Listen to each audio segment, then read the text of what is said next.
Yeah. Like a summary conclusions, make it look nice.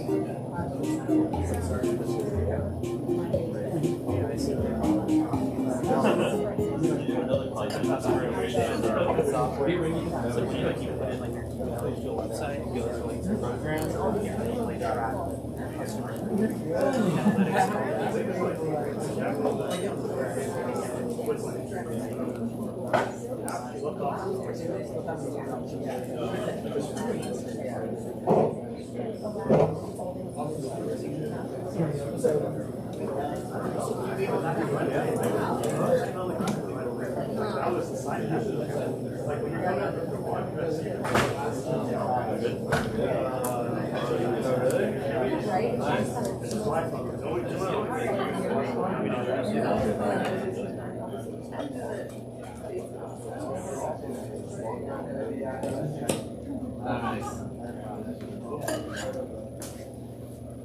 All right, are y'all ready to do open pitch pizza? Yeah. So we've got Brandon, Ferris, Philip, and Rigav, and anyone else that wants to line up. Please line up over here.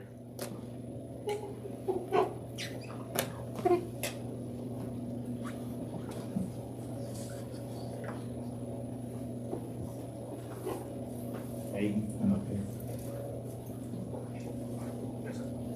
Go for it. Hey everyone, my name is Brandon Doan, and before we begin, I want to kick things off with asking, how many of you have had an EEG or experienced an EEG in the past? Alright, so there's no hands right now. So What's an EEG? I was going to go and sit. I'm sorry about that. So an EEG stands for electroencephalogram, and it's basically where we put electrodes on your hand to determine if you have epilepsy or brain tumors. And for those of you who haven't experienced an EEG in the past, it's basically, imagine waiting there with electrodes on your head for 90 minutes for a 40-minute test. Sounds outrageous, right? Well, what I learned when I was an EEG technician is that the time it takes to prepare an EEG takes longer than the EEG itself. And what could be causing this points? So the most time-consuming and most complex part of the process is when we have to measure and mark the head. There's other steps later on, but the measuring marking step is the most complex because it could take a fully trained EEG technician around 45 minutes to complete this, and for a new novice like me, it takes around an hour or more. And on average, to do that entire step, we have to measure the head in 7 different places and get 23 different distinct markings or more, depending on the type of EEG. And it takes on average 10 months to 2 years to fully train an EEG technician.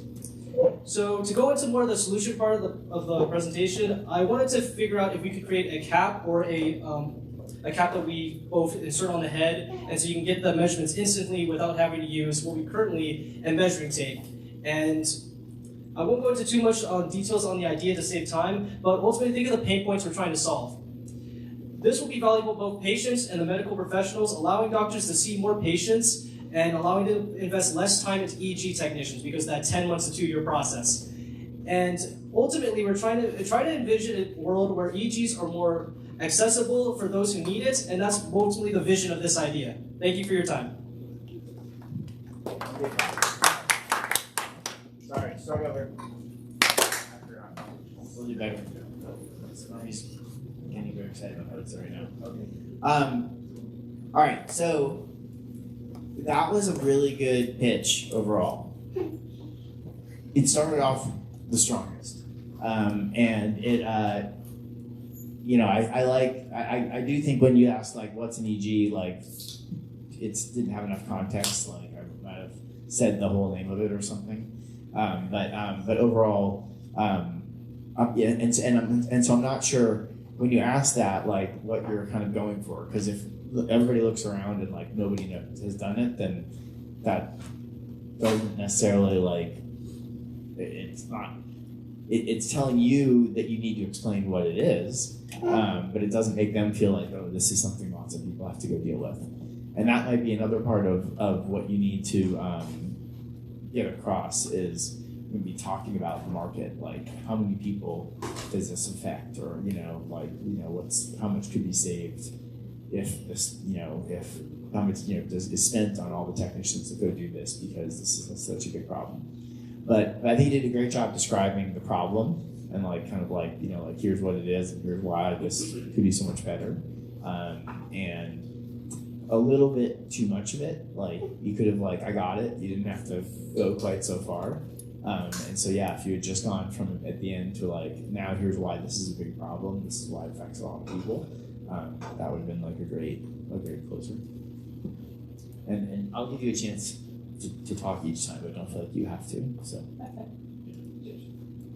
I was just going to say, you opened it up great, and your cadence in the beginning was amazing. But then as you started to talk, maybe you got nervous and you were going really fast near the end. And so the same kind of charisma that you had in the beginning, keep it through to the end as well, because you're very engaging and you have a very, very great presence. Great, good job. Thanks so much.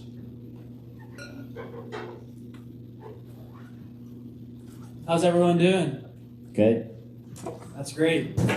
This is an investor pitch. So here's the problem.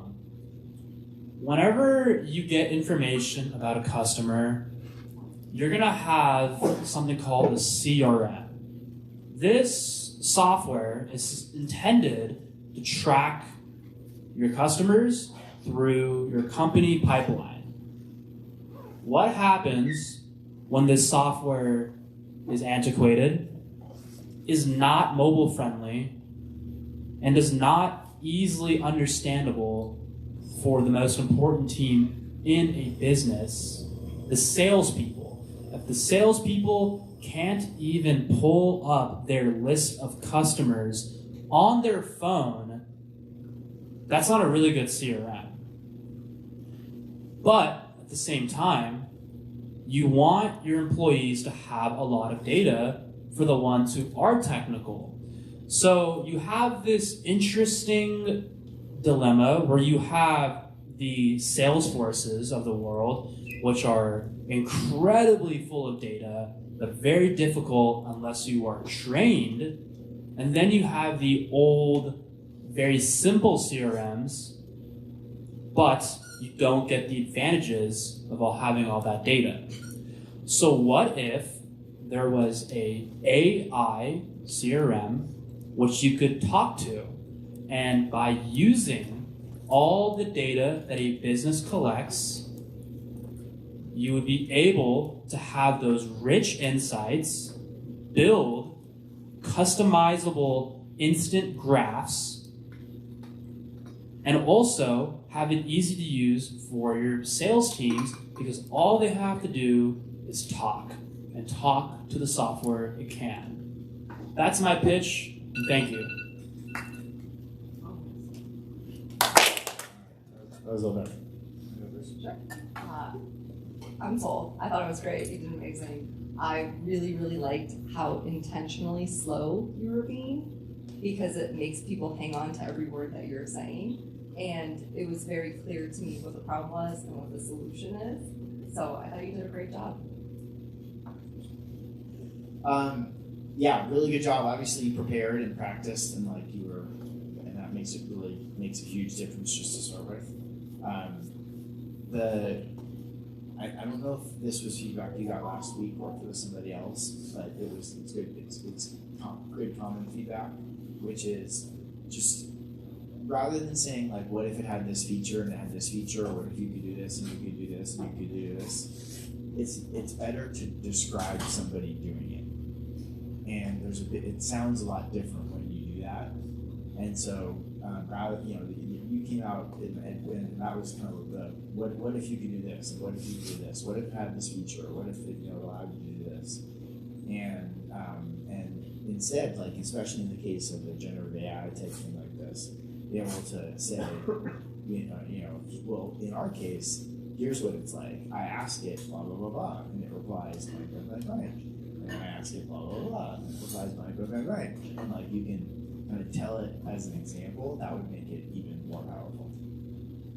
Thank you, I appreciate it. Yeah, good job. All right, last one. Or is it good? Two more? One more.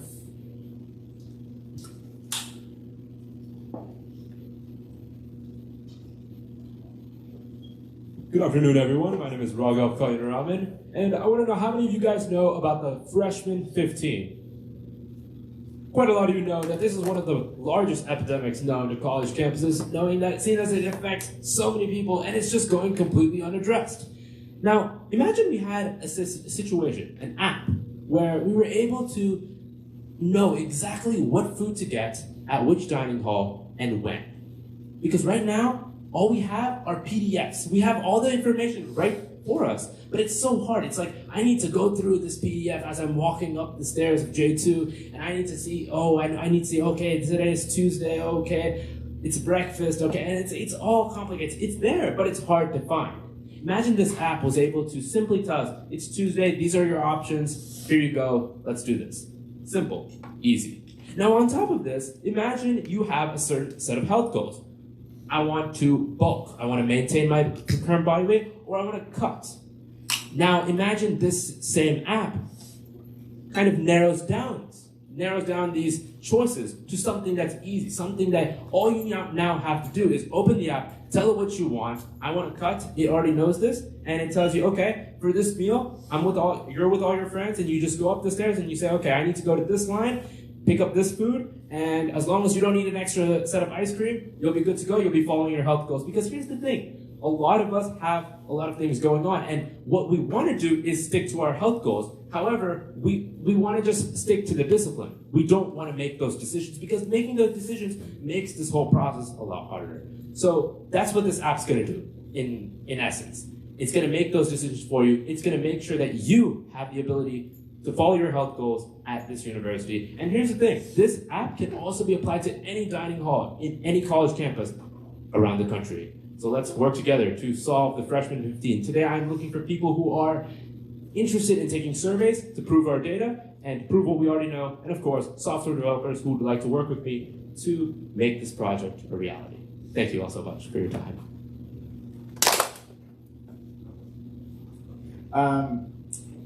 Great start by, you obviously practiced and were prepared and were like ready to come do it. And again, that really shows. And so I just always want to start there, because that's like the easiest way to make your pitch really good, is to practice it and be ready.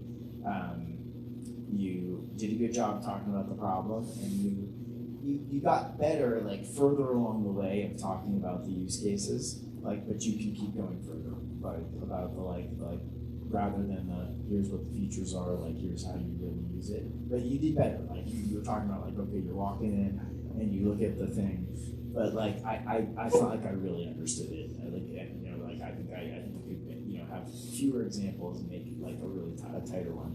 And same thing about the benefit of what you're really getting out of it. And then tying that back to, like, you're like, what if he told you what to go buy? But you didn't really talk about why it needed to tell you what to go buy, which I think was to optimize what you eat to save money, to save weight. Like, it kind of like was obvious, but you didn't really say it. Like, I just like just tying that all together. And then it was really good that you had an ask at the end. So like having a really clear, like, go to blank website and sign up, or join our waiting list, or email me at blank to join our waiting list. Like, those would all be like super good, even more clear, like, call to actions at the end. Great.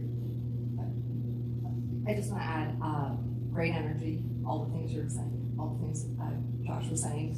The one question I have, are you guys talking about like TAM and like actually how big a product can be yet? It's something they can talk about. It's not something someone's explained to them. So the only thing I would think of is, how could this also be applicable outside universities? Because it really narrows who your audience is.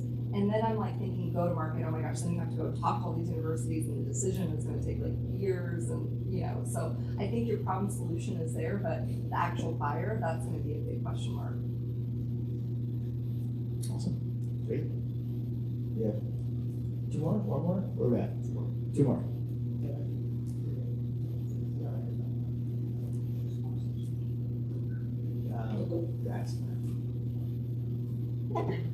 Hi everyone, my name is Manav. It's really nice to see you guys and meet some of you guys for the first time. Today I'll be pitching to you guys as potential customers of my company, which is called Rendition. What we do is, I guess the first question I need to ask you is, how many times have you heard the sentence, AI is going to increase your company's productivity? Very generally, very simple term, right? Everybody in the room, I'm sure. But the thing is, finding those actual productivity gains are going to be the real competitive advantage in the age of AI. Which company can figure out the optimal use cases and the best tools in order to make that happen? For some, it'll be custom trained LLMs. For some, it'll be SaaS tools widely available. But at the absolute heart of it technically, all of it comes from working with a large language model and prompting it through its very, very basic and very first principles capabilities. And that's the market that I'm trying to service. I want to come in, show your enterprise level company how exactly to use AI, whether you're custom training an LLM, integrating one into your own operating systems, or just fine-tuning one in the first place. And by doing so, build out all of those integral standard operating procedures that's going to save your company a factor of 6. In fact, it's already been working in play right now. I've worked with professionals at Visa to help them cut down their time to implement and release patch notes for C-suite executives, all the way from 30 minutes down to just 5 minutes with 2 simple AI prompts, leveraging sentimental analysis and contextual application. And in doing so, we're going to be saving them hours of time every single week. So it's a pretty clear use case. To find those real AI-assisted productivity gains, what you have to do is find the first principles use case of a model, build out the standard operating procedures specific to your company, and from there, you can really see those gains. And that's what I aim to do. Build out those AI systems using prompt engineering and open source models and custom trained models to help these companies find the real benefits. So, if you'd like to learn a little bit more about how to prompt an AI as best as it possibly could be, please come find me and I'll be very happy to tell you in terms of your use case. Thanks so much. Try again. So I thought you did a really good job explaining the problem and what you were coming up with. You were talking a little bit fast, and a lot of times too, like the information that you have is very deep and you're very knowledgeable, but a lot of times the audience you might need to just simplify it a little bit more to make it really stand out for what it is that you're going to be doing. Because I wasn't exactly sure exactly what the product it was. It seems more like a consulting service, which usually doesn't get a lot of like big investment, but it's a great business. But it might not necessarily be like an investor-backed business, and so that's where I was messing up there. Absolutely. So just to clarify that, it is a consulting service. Okay. Yeah. Okay. Yeah, and we didn't prep you on what to listen for, but sometimes you hear them say, this is an investor pitch, and he said this is a customer pitch. I'm sorry. So he was kind of saying, like, we capture that. You maybe could have been a little more clear, just because a lot of people are going to be expecting product companies and venture companies, hey, I'm going to pitch you a consulting service. It just kind of sets everybody's expectations. Sure. I know that because I've seen you pitch before, and that was a lot better. You made a lot of, it was a big improvement. It was, even though I agree that it still can be a lot simpler, and there were still a lot of buzzwords in there, and a lot of other things, it was a lot simpler than it was before. And it was a lot clearer of like, hey, you know, and again, I think it gets even way simpler down to every company's wondering about how they can use AI. Most people don't know where to start. I'll help you figure out where to start. Yeah. And you don't even have to say a lot more than all those other things. Like giving one really good example, like then really diving into the example of Visa. Like for example, I worked with Visa, and here's what they were doing. I didn't really understand what thing you did for them, because I don't know, like you didn't get talking more about like they were spending 30 minutes a week. You know what they were doing? They were going blah blah blah blah blah blah. And I showed them how to go put on ChatGPT, and now they just ask these two things. It takes them 5 minutes, and they save 25 minutes a week. That was just one thing. And so every week, I'm going to try to find them another thing to save them another 25 minutes a week. And like again, you don't have to get into the jargon, the technical details. The other part, like that right there, is something I think would get people's attention, and then you have to get really clear at the end, like, you know, email me, call me, whatever, so I can help you. Yeah, and the bigger the company, the less they're going to know about what you do. So it's going to be way easier to sell them just by keeping it simple. You need AI? Let me help you. Yeah. Okay. Perfect. Thank you so much. Awesome. Good job.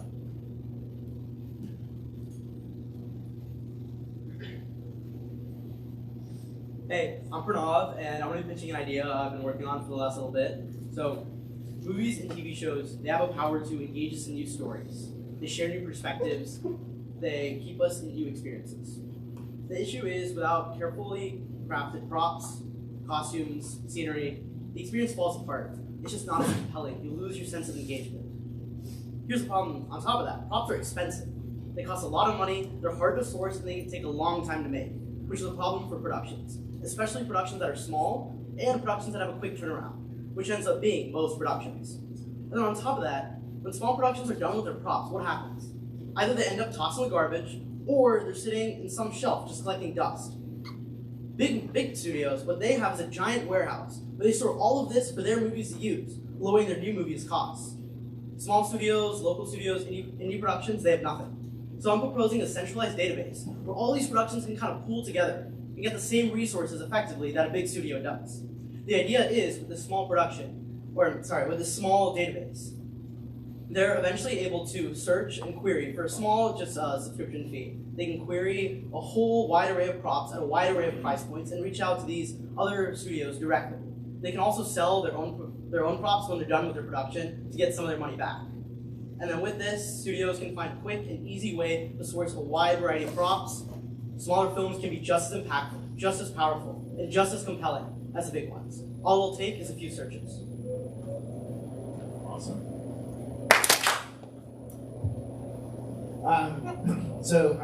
Good job. It's a great pitch. And again, I've seen you do these ones before, and so I know you're practicing it, and it's getting better.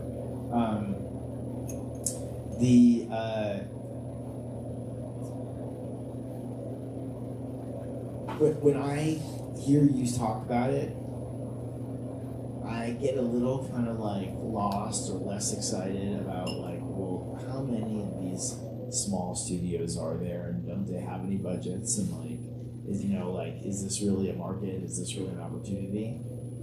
And not knowing anything about any of it, if you told me this was about the creator economy and about people making TikTok videos, I would like suddenly be way more excited about it. And so that might be stupid. Like, I don't really know. Like, it's not I'm like an area where I'm an expert, but that's just like that's my general feedback is like, I'm like, is this thing really big enough? And then I'm like, but if you were telling me this was about TikTok creators, I wouldn't be asking that at all. Yeah, I would agree. I kind of like zoned out a little bit because I did go through my own thought exploration of like, is this even a business? And I think if you started with the creator economy, then you can almost talk through how much it expands to even, production studios or TV studios, whatever, And look, here's another use case, and here's another use case, and here's another use case. And look, we've got billions of people doing this anyways, and we've got TikTok houses, and we've got blah, blah, blah, blah, blah, blah, blah, blah, blah, blah, blah. And right now, so I agree. I think the angle in needs to be much more like every day, everybody in this room could rent props in a way. All right, sounds good. Thank you. Awesome. Hi everyone, I'm Veer. Today I'm going to be doing a pitch to customers for a high school parking solution. I'm going to take you guys back, for some of you, just a year, for some else of you, a few more years, back to high school. Who here had kind of a parking problem at high school? They couldn't get parking on campus, or they didn't have parking nearby. Just raise your hand right now. Okay, wow, I was expecting more people. Go ahead. Could you share your experience, please? Well, it's kind of different. I lived kind of close to high school, so I didn't really build an into. Okay. All right. What my company offers is a solution for off-campus parking at high schools that don't have enough parking on their campuses. Where I'm from Chicago, in the suburban area, a lot of high schools can't build parking garages because of zoning laws, and they're not able to just mow down parts of their buildings to make parking lots. That's not really feasible. So what our company does is we partner with homeowners and businesses near these high schools that are willing to rent out their parking lots or driveways to these students on a semesterly basis. What we do is we auction off these spaces on our website, and then we take a 25% cut of the final auction price, putting us in a profitable space. Thank you. Thanks, awesome. Same thing. I've seen you pitch before, so obviously you practiced, and it's getting better and better. I get back to the same question before, which is really around like I know other people have tried this general idea around colleges and other places. And so, just market size, logistics, legality. what's going to be different about this, why this one works versus others and that. This isn't the new idea. I really liked your personal story because where I grew up, we had a massive parking lot, like just brand new lands everywhere. So I don't know if it's going to be relevant to everyone you're speaking to. So by sharing that personal anecdote, really put it into picture for me. And then I was thinking, oh, all these other solutions. I do agree that there has been like a lot of different types of similar solutions. So I think somehow figuring out a way that's going to be a clear differentiator for why you're going to win and no one else didn't. Here's why these businesses failed before in the past. Here's why this is going to work now. Here's legislation that was passed. It's some sort of reason that like it failed back then and that makes sense and it's going to win now for this reason. As of now, we worked with the developer to kind of build out a platform, so we've got at least that advantage for now. And while there may be similar solutions out there, at least in our area, we didn't come across anything. And our piece is that we do auctions. So that's kind of our big value add for homeowners and businesses, is it maximizes the revenue. Yeah, I would definitely look more. I've seen over the years a lot of different attempts at this type of like a kind of Airbnb parking type thing, specifically in college areas. To me, there's not a big difference between high school and college. So I really became an expert at like what was out there and what worked. So thanks, good job. Thank you very much. All right, we're gonna switch things over and. Josh, maybe We have one more. All right, guys, thank you. Please do register in advance. It'll help us be more prepared as you guys come up. And next week in particular, you're going to need to. I'll talk more about it, but we have one more. I did register. I was just okay. Awesome. Okay, hi, my name is Philip Beck, and I'm the founder of Bobo, where we help roommates be better roommates. Raise your hand if you or someone you know has ever had a problem with their roommates in the past. Almost everyone. With a survey of almost 400 UT students, we found that more than 80% has had some sort of roommate problems in the past, and 2/3 of that stems from roommates not doing their chores. That's why I initially made a Google Sheet that would update itself, which would help me send manual reminders to my group chat. And once the solution worked well enough, my friends wanted to try the service. And after a month of free service of me manually sending them reminders, they told me that the service actually helped, and that they were willing to pay $1 per month for the continued service. But I knew the solution was not scalable or sustainable. So that's why I began developing a mobile application that would help roommates automatically create and distribute tasks and send them reminders when it was due soon. At core, we're a data company that has insights into our users' task completion patterns. Large tech giants like Google heavily rely on user-initiated searches to provide a personalized experience.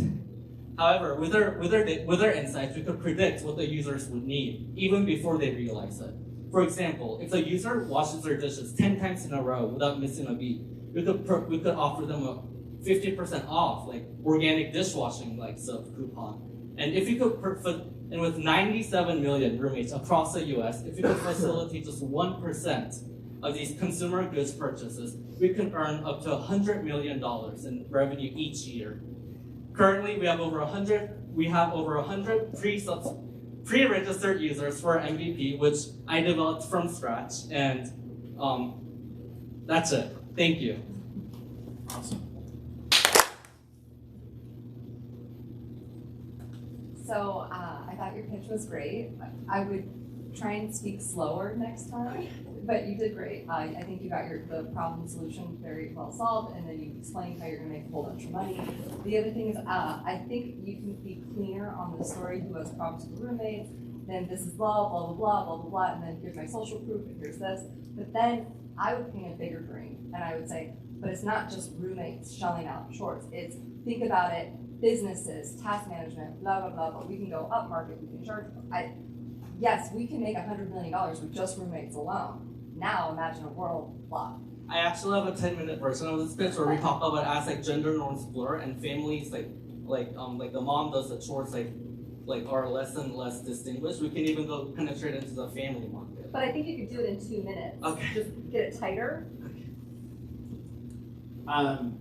So again, I know you did practice this and signed up, so thank you. I can tell you were a little bit nervous, but like I don't know why you should work, because you were going to say, and you were ready to come do it. You did a great job. But it was, in my mind, I get back to and you did a pretty good job talking about the story and the problem. I think you could do more to talk about like what the experience is like, or why this is such a big deal. When I think about this like space in general, I think there's a lot of things out there for letting roommates and in general letting people split tabs on things and like share costs. And so that part, on the one hand, like when you ask people about the problem, like clearly it's a big problem. Like, it's good to ask that, and everybody raises their hand. That's a good sign. And the fact that other people build stuff like this is actually a pretty good sign.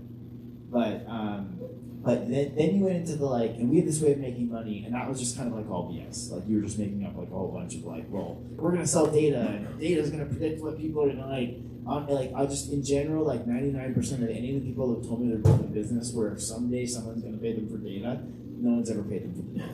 Like that's a really hard thing to go do.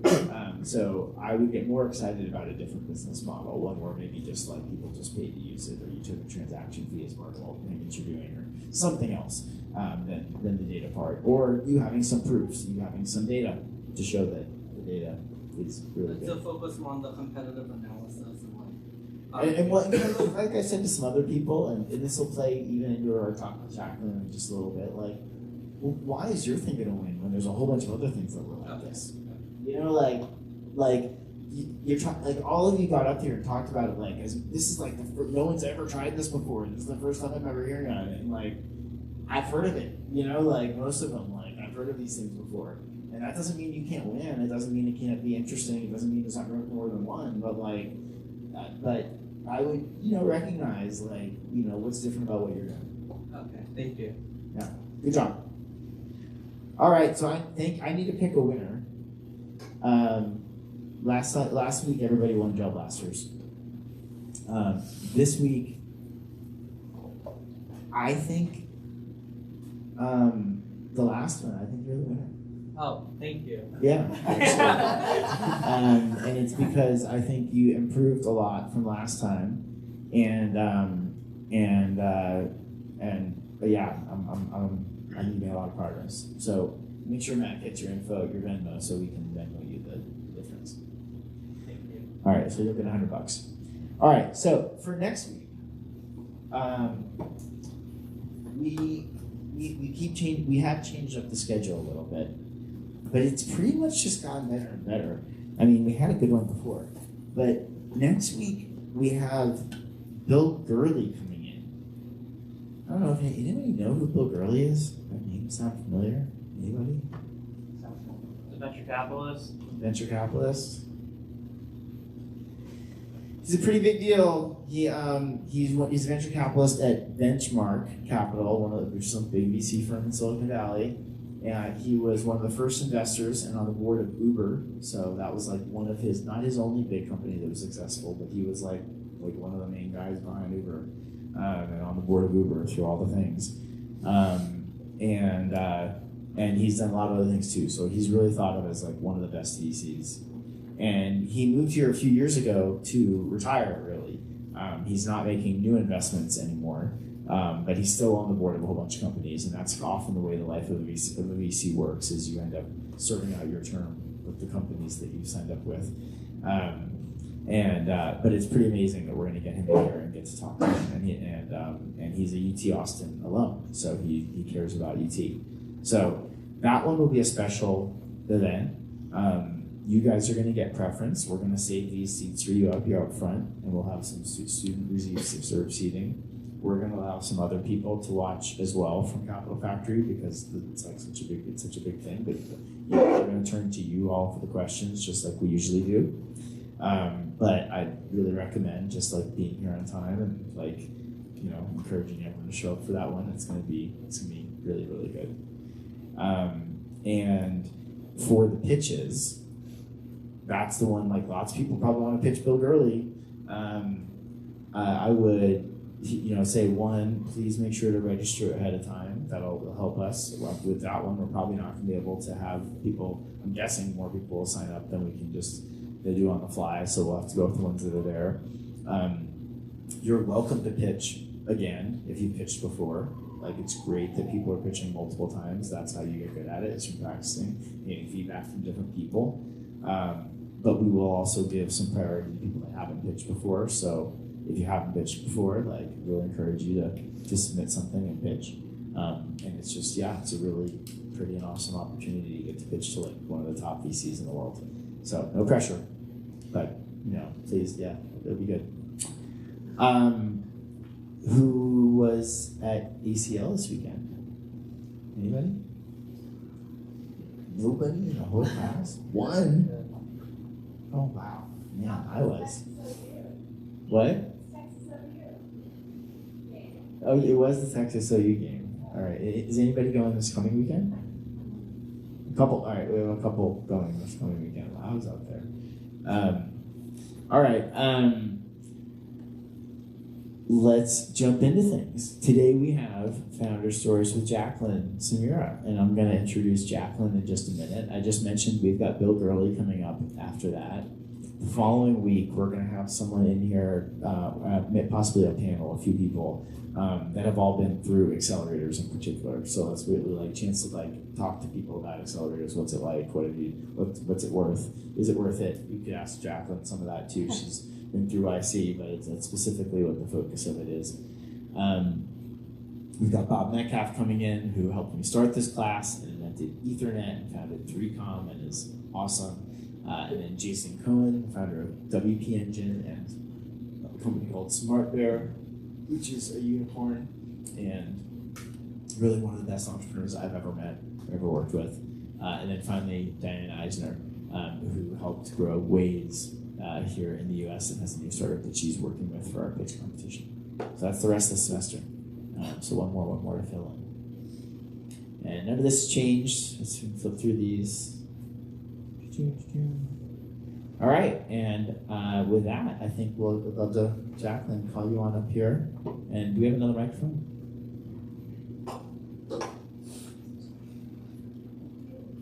All right, great. Well, please, everyone, give a round of applause for Jacqueline. Welcome her. Hi, everyone. Thanks for having me. Jacqueline's got a super interesting story. And it's one that weaves in and out of Capital Factory, which I love. And so that's part of what makes it extra special to have her here. Howdy, also one of my favorite sayings. It's like the name of her company. I start all my emails with howdy. Her email's howdy.com. I probably should get an honorary email address. We may have to talk about that at some point. Josh at quityourjob.com is pretty good. Yeah. But, Josh at howdy.com, probably pretty good too. But Jacqueline, tell us, tell us. I met you when you were first co-working here as like one of the first co-workers. So let's rewind back there. What were you doing? How did you end up here? Here in this seat in this moment. At Capital Factory. So. How did you end up here then? Well, actually, my story starts when I was your guys' age. I graduated university in 2008, and I was getting my degree in economics. And what ended up happening, if you guys recall, there was the huge housing recession that imploded the banks, imploded a lot of opportunities.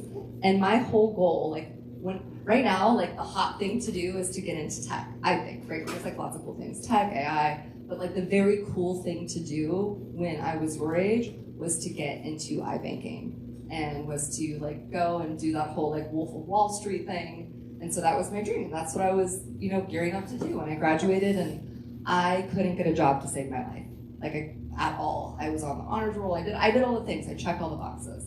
And I spent 19 months after college applying for jobs, and I ended up getting nothing. And I went to this area of huge depression, and was very, very lucky to just get a random sales job. And this job was in New York City. And I did that because I knew that when the economy turned around, at least I will be at the financial center of the world. So at least be there so I can meet people and network and finally work my way in. Fast forward a couple years, things weren't looking better.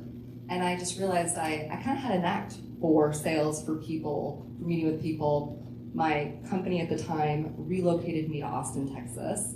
And I had basically given up on all my dreams. And I was like, you know what, like, that's it. Done with this whole like investment banking journey. I'm kind of lost. I'm in my mid to late 20s. I wind up in Austin, Texas in 2011. And I see this like emerging, well, it wasn't emerging, it was already big. It was this like booming tech scene that was happening here that I thought was only happening in the Bay Area. And to give you some more background, my mom's a computer engineer, so I grew up with obviously foundational knowledge and understanding of computer science.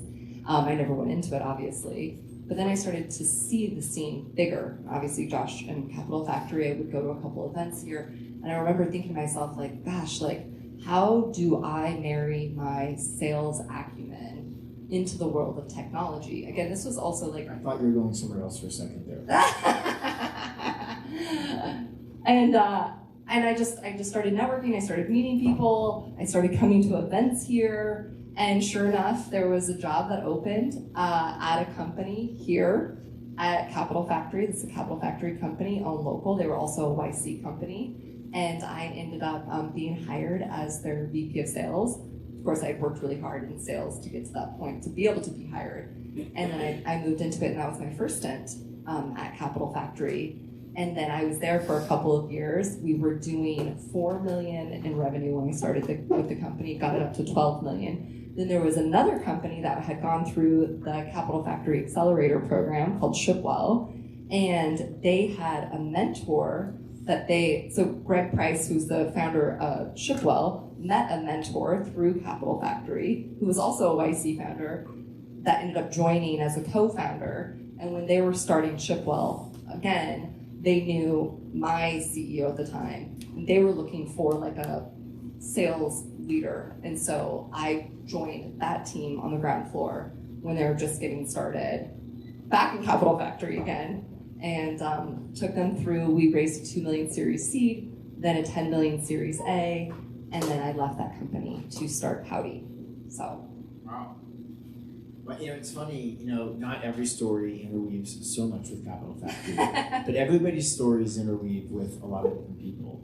And I'm sure you'll see that as a trend as you hear the different people that come up and speak here over the course of the semester. And just the way that you were here working with one of the companies, part of how they knew her is because being in a co-working space, being surrounded by other entrepreneurs, you see the other companies and you see like who are the hustlers, like who's here working late, who's here getting stuff done, like which companies are doing really well, who are the people that lead those, right? And those either become the people you go ask for advice or the people you go try to hire, to go join your company. And we see that happen all the time. So it's great to have seen you at multiple different companies. I guess it's now 3 that we've worked with you at. So as you went to go start, you were part of, say at this point now, at least 2 high growth companies in tech startups, Own Local and Shipwell, both really interesting companies. Own Local was in the newspaper industry. The newspaper industry, it's not news to anybody that the newspaper industry is not really headed in the best.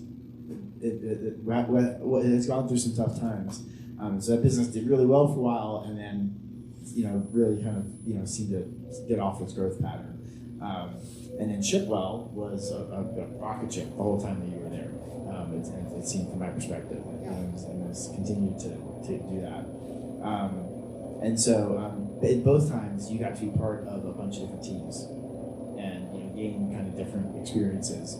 How did that? What did you take away from that as you were starting Howdy? What were you thinking, like either from Own Local or from Shipwell? Like, oh, I'm definitely going to go do it like they did it, or oh, I'm definitely not going to go do it like they did it. Yeah, so I think, my road to entrepreneurship might be very different from a lot of people's traditional road to entrepreneurship. I always had that desire to do it, but I never had the confidence. And so I honestly believe that I was just going to be like a really great right-hand man or right-hand woman or whatever to the CEO. And the confidence that I had from all of my experiences was I was a part of several very successful companies, and every single company was ran differently, and not necessarily was it great. There was there was great examples, but there were also like really bad examples. And I remember when I was observing the good examples and the bad examples, I learned almost more from the bad examples than I did from the good examples, because it taught me so many people can be successful with an idea, even if they're not perfect.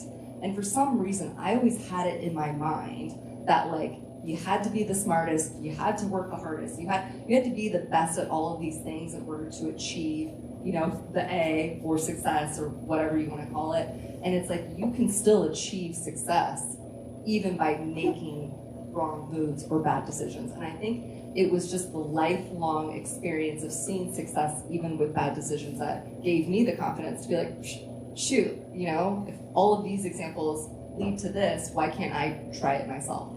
Look at our two candidates for president. Those are the two best people that we can put forward. That's Exactly. a good example of, Yeah, I mean, it's amazing. Like, I think the younger we are, the more we look up to people in a more idolized version of what they are. And then when you're there sitting side by side, you're like, oh, you're just a normal person just like me?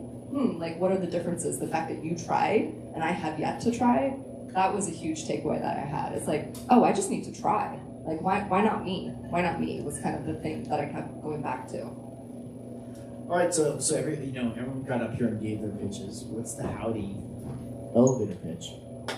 You want the howdy elevator pitch or the howdy pitch? I mean, the elevator pitch, the quick pitch. The quick pitch. Yeah, I'll then do the quick pitch. Okay, I'll do the quick pitch.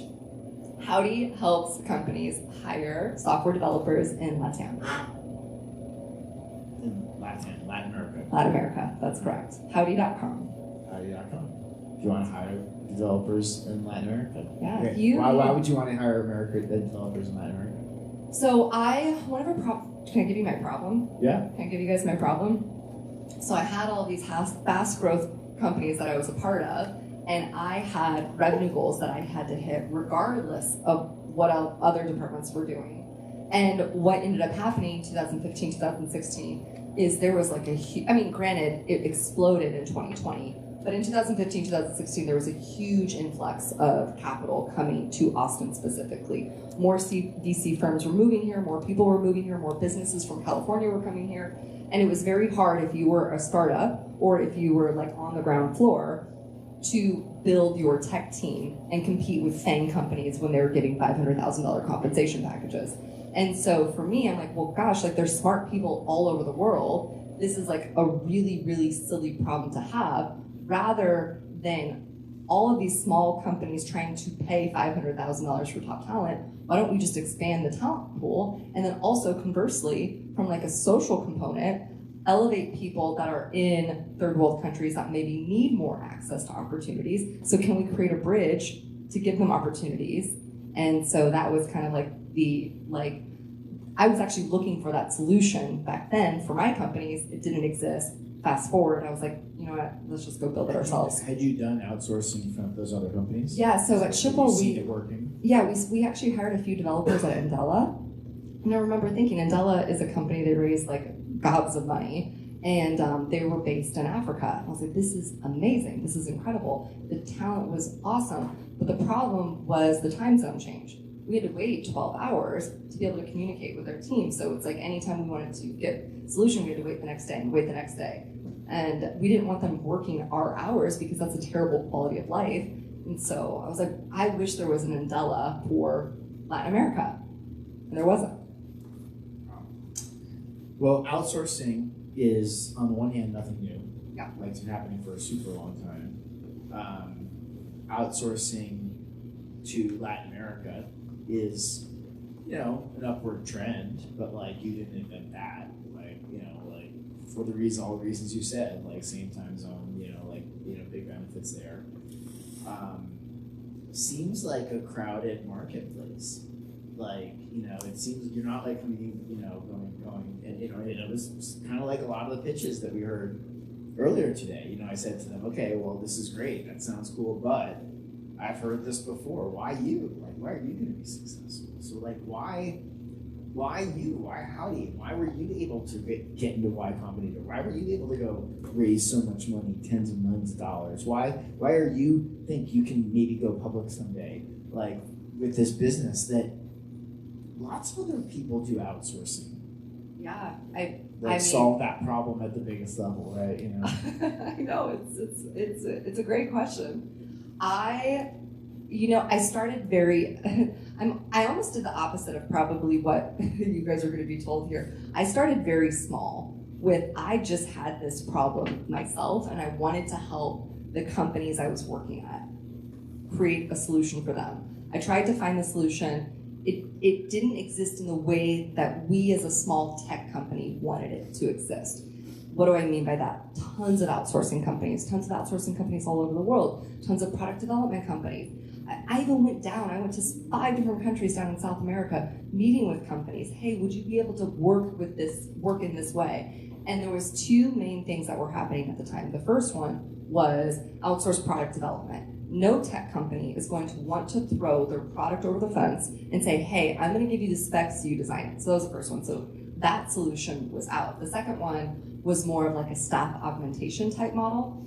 But general staff augmentation type models hire junior level employees that are going to do more of the like QA or CRUD or the lower level work, because that's all they can attract. And so I was like, well, no. Tech companies want product-oriented, holistic-minded developers that have 10 years experience, 5 years experience, that know what they're doing, that can come and ask the right questions and be like a core part of the team. Where are those companies that hire those individuals? Well, those individuals are working for the local unicorn companies. They're working for the local like tech stars. But what's better than a local tech star? A Silicon Valley tech star. And so I knew that if I could connect top talent to these Silicon Valley companies, I could get the top talent. However, I couldn't get these great companies unless I had the top talent. So it was like this chicken and egg problem. It's a marketplace. It was a marketplace. So this is a very long-winded answer to your question. No, this is good. It's great. So I went down there and I just started meeting people. Like the same way I got my first job in Capital Factory is the same way I got my first developer in South America. I took people to coffee. I started throwing events. I started doing meetups. I started connecting. I started to understand who are the local tech leaders, what do they want, what's important in these communities, and then I built around that. And so I started with 1, then I got 2, and I worked with 1 company. And what ended up happening was I built this whole business idea where the developer comes first. So what do you as a developer need in Montevideo? Do you want a community? Do you want mentorship? Do you want access to top tech leaders that can come and give you talks? Can they go and inspire you and connect you? And so what I really did is I started with 1, I built a team around that individual, and then I expanded that model based solely on the simplicity of like, how do I as one individual make one individual happy? And then what ended up happening was the companies here in the US were so impressed by the caliber of individuals we were able to get that they started referring their friends to me. And then on both sides of the equation, we got this network effect where great engineers know other great engineers, and so they were referring us because we were treating them like any Silicon Valley company here would be treating them. And of course, great tech companies that have a solution to their problem, they're telling other great tech companies, oh my gosh, you gotta use Howdy. You have to use Howdy. You have to use Howdy. And so it just kind of exploded in that way. And people always ask me, well, what makes you different? What is your moat? What is your thing that you do that separates you, that differentiates you, that blah, blah, blah? And the way I always answer that is I say, we don't have one moat. We've built a bunch of micro moats because I actually designed the solution with one person in mind. Not necessarily with me being this like billionaire that's got this $1 billion idea. It's like, no, like I actually am thinking about the solution in a very, very narrow way. How do I make that one person have the best experience at this company here and then give him all the tools so not only he stays with us for a year, he stays with us for the rest of his life. And the interesting like full circle moment is the very first person I hired back in 2018 is still employed with us. And he was just here in Austin with me, and we were grabbing a drink at a bar, just like kind of reminiscing on how like it all started from just like that one meeting. So your competitive advantage is basically being the best place to work in this Latin American country. Yeah, best like, place hey, to work. of all the like places you could go get a job, everyone's trying to save money by hiring people here. We're still probably, you're not paying them U.S. wages, otherwise they wouldn't be saving money. They must be making something less, right? But they're getting paid something competitive and getting kind of like these other benefits that really make them feel like they're part of something and like, wow, this is the best job in town I could have. Yeah, exactly. We pay them above market, but we don't pay them U.S. market. And in the U.S. too, we'll tell people we're not going to be your cheapest solution, but you're going to get access to the best individuals. Yeah.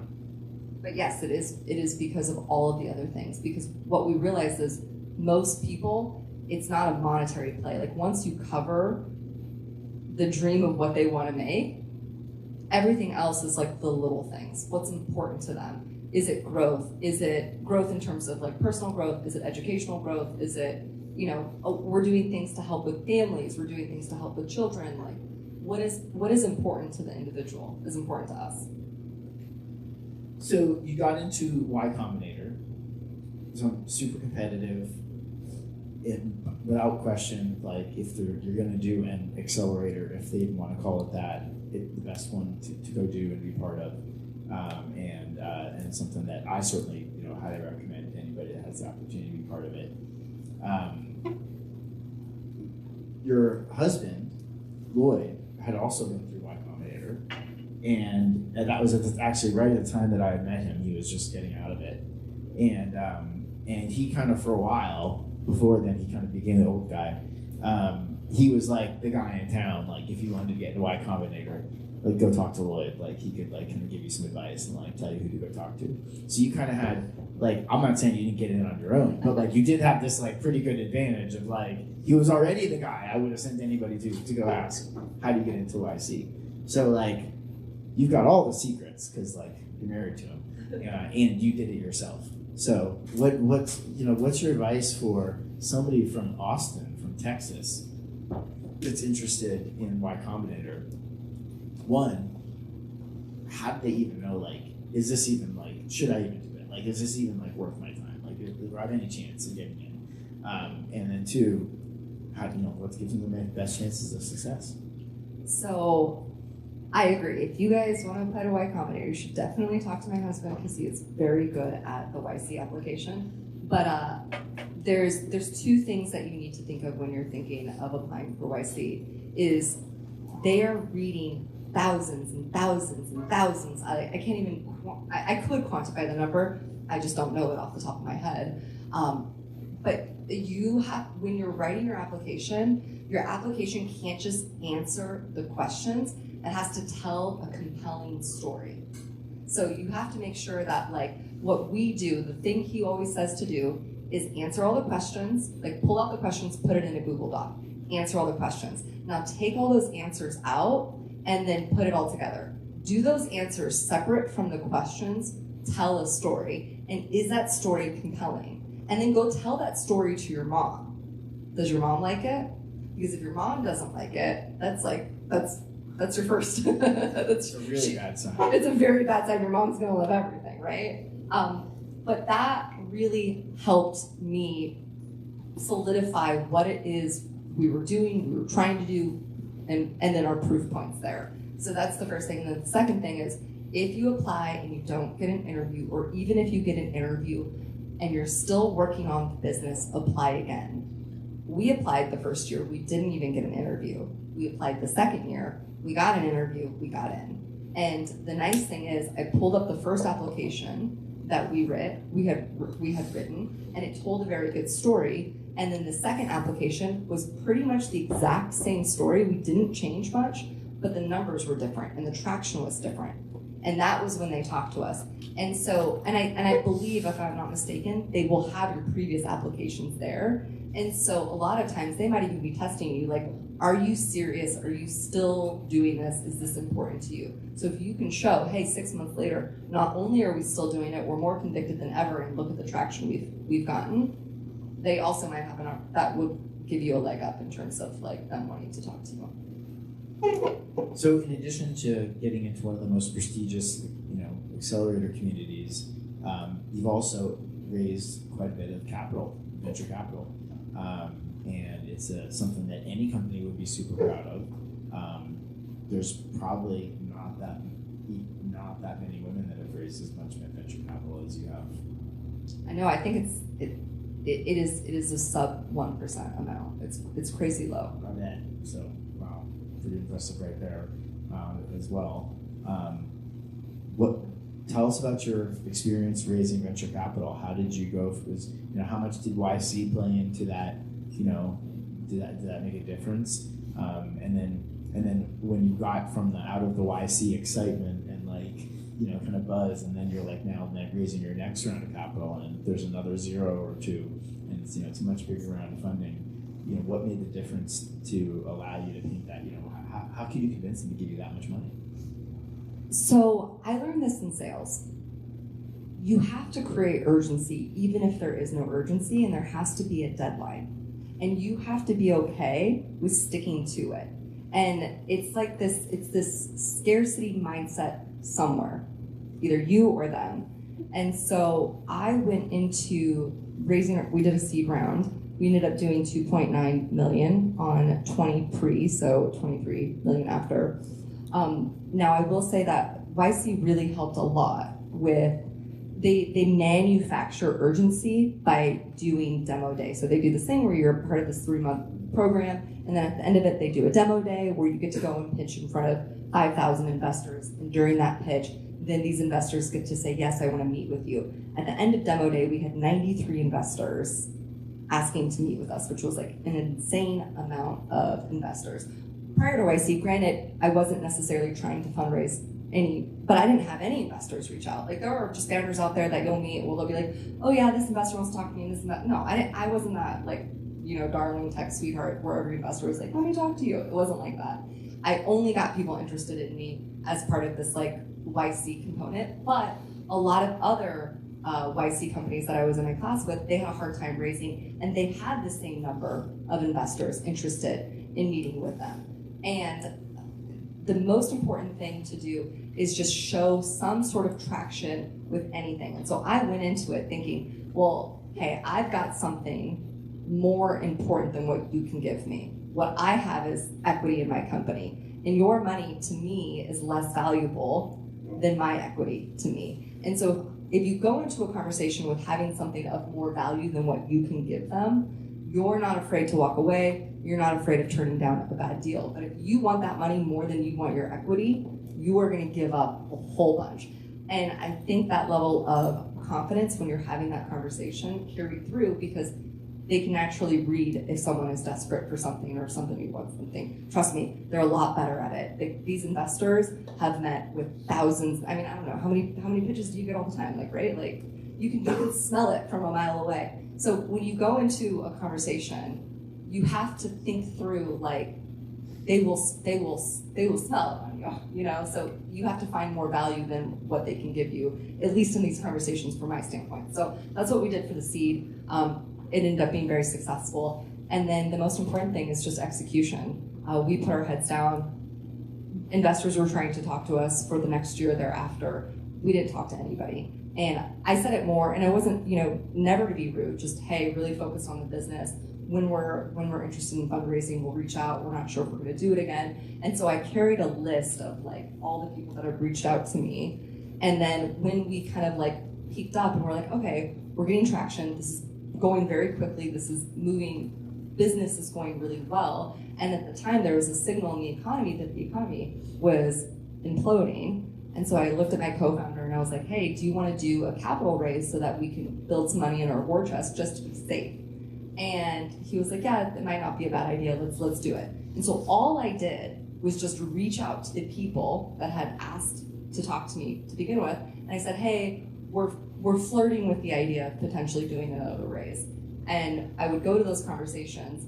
But the other thing is, like, I had my Series Seed investor also say, anytime you want a term sheet, like, I'll happily give you a term sheet. So I kind of had a couple like aces in these conversations. And so when I started the conversation, I said, look, I already have a term sheet that I can get from my investor. So like, don't talk to me unless you're serious about doing this. Here's the pitch, here's the whatever. And of course, again, they want something that other people want. So if you show signal that there is somebody else interested, it also creates that urgency or that scarcity, that like, oh no, like I need to get in, I need to get this thing. And I learned it all from sales. So I don't know if that helped answer, but. Yeah, for sure. All right, well, let's open it up to the students and see if you all have any questions. Who wants to go first? Do we have another mic we want to pull out? I think they're going to bring you a mic for the podcast.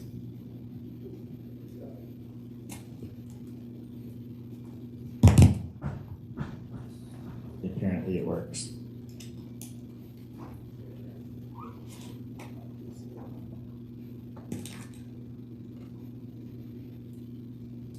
The other piece of advice is raise when you don't need the money. I know it's hard to say, but it puts you in a position of power much more than if it was something that you were desperate for. So what does that mean, raise when you don't need the money? So if you have any kind of capital prior, which like maybe you do, maybe you don't, but if you have any kind of capital prior and you see like, okay, my burn rate's going to be like 24 months, it might make sense to raise money at month 8, knowing that you have a long runway ahead, so you won't be so desperate to do it at that point. What we did though was we just built a profitable business from the beginning, knowing that if our business was profitable, because a lot of times businesses chase users or they chase other metrics, and we were chasing profitability. So that was the first decision that we made, was like, hey, we don't need to be the biggest company, we don't need to be the best company, we just need to make money. Turns out, once we started making money, then we were able to get more customers, and then it ended up creating this advantage where it's like, look, we can take your money, or we could just keep making our own. So, Great. Yeah, it seems like one of your biggest skills as well was like being able to network. Can you explain like the one-on-one interactions, like how you got these people to have trust in you, and how you were able to make them be a long-time investor? with the investors or with the who? The customers, the engineers? I say the investor part first. I think those people helped you finance everything. I technically started the company myself. I bootstrapped it. So to kind of step it back, I bootstrapped the company until I did YC. So there was about 2 years prior to that. As far as like getting the investors comfortable with me or networking, I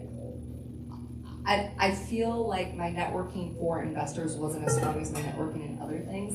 It was more like I met 1 or 2 investors, and then I had very good conversations with them.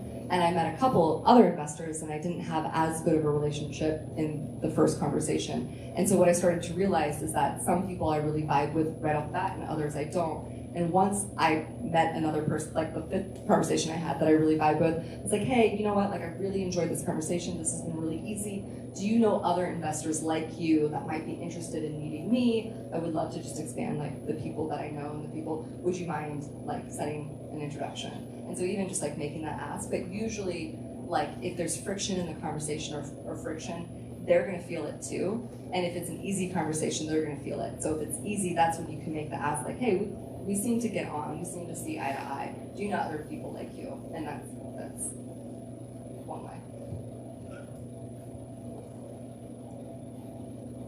In your podcast, you briefly talked about how the entire 3 months of YC, they just taught developers how to become good salespeople. Yeah. Could you give us like one tip?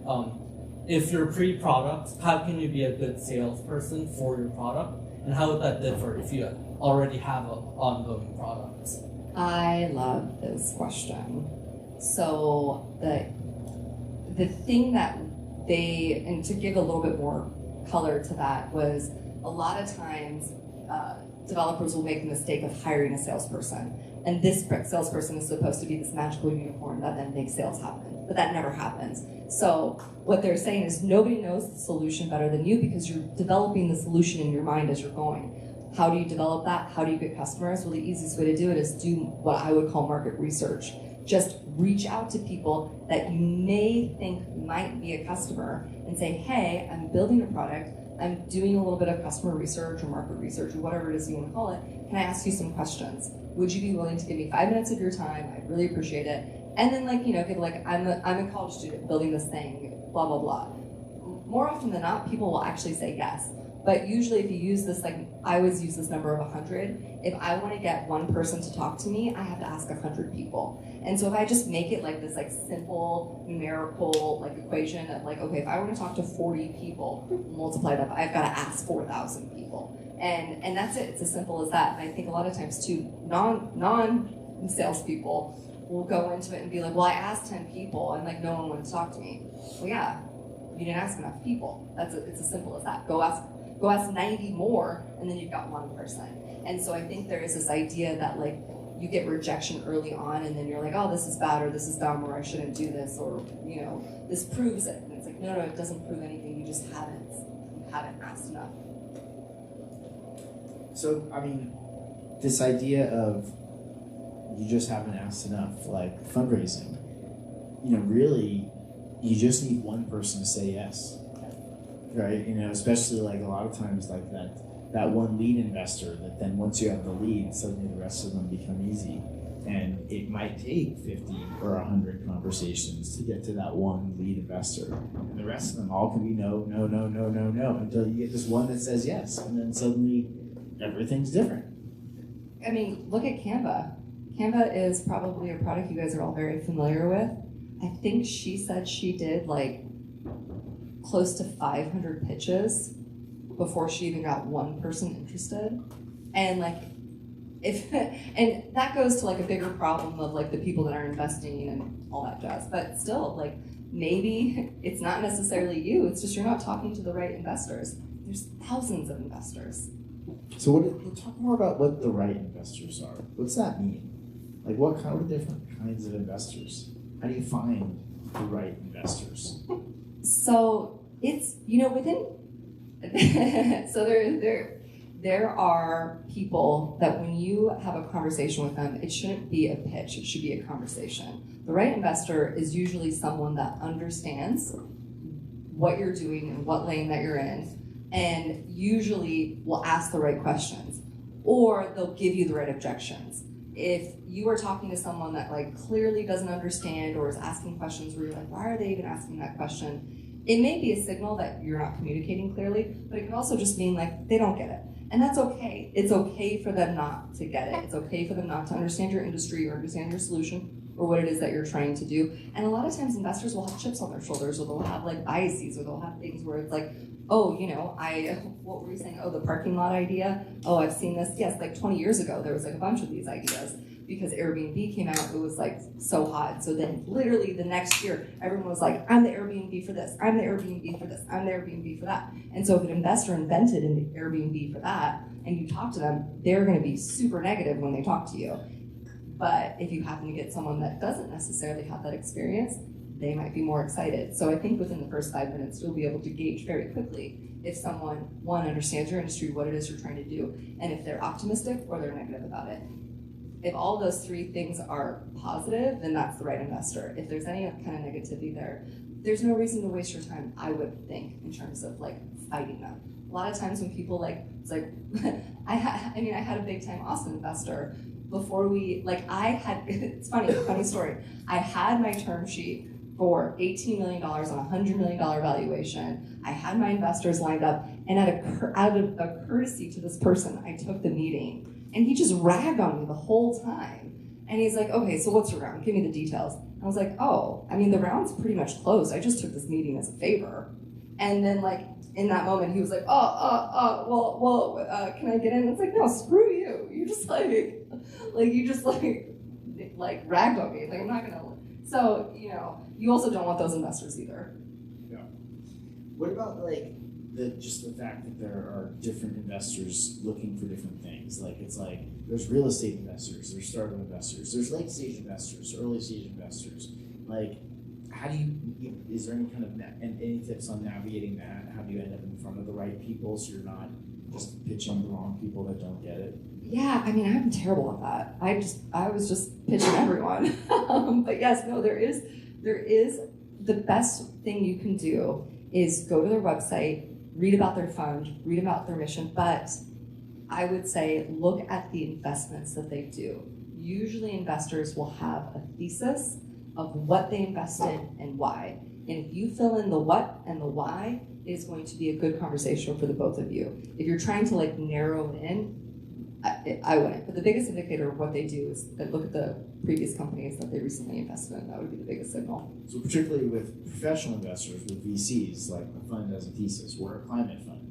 We invest in things that help do, work with climate. We're a SaaS software fund. We work with SaaS stuff. We're an international fund that focuses on companies, bridging stuff, between the countries, right? There's going to be yes, exactly. I think different focuses, maybe more than one, but yeah, I mean, even down to like we invest in female founders, or we invest in consumer products, or they can be very specific or broader.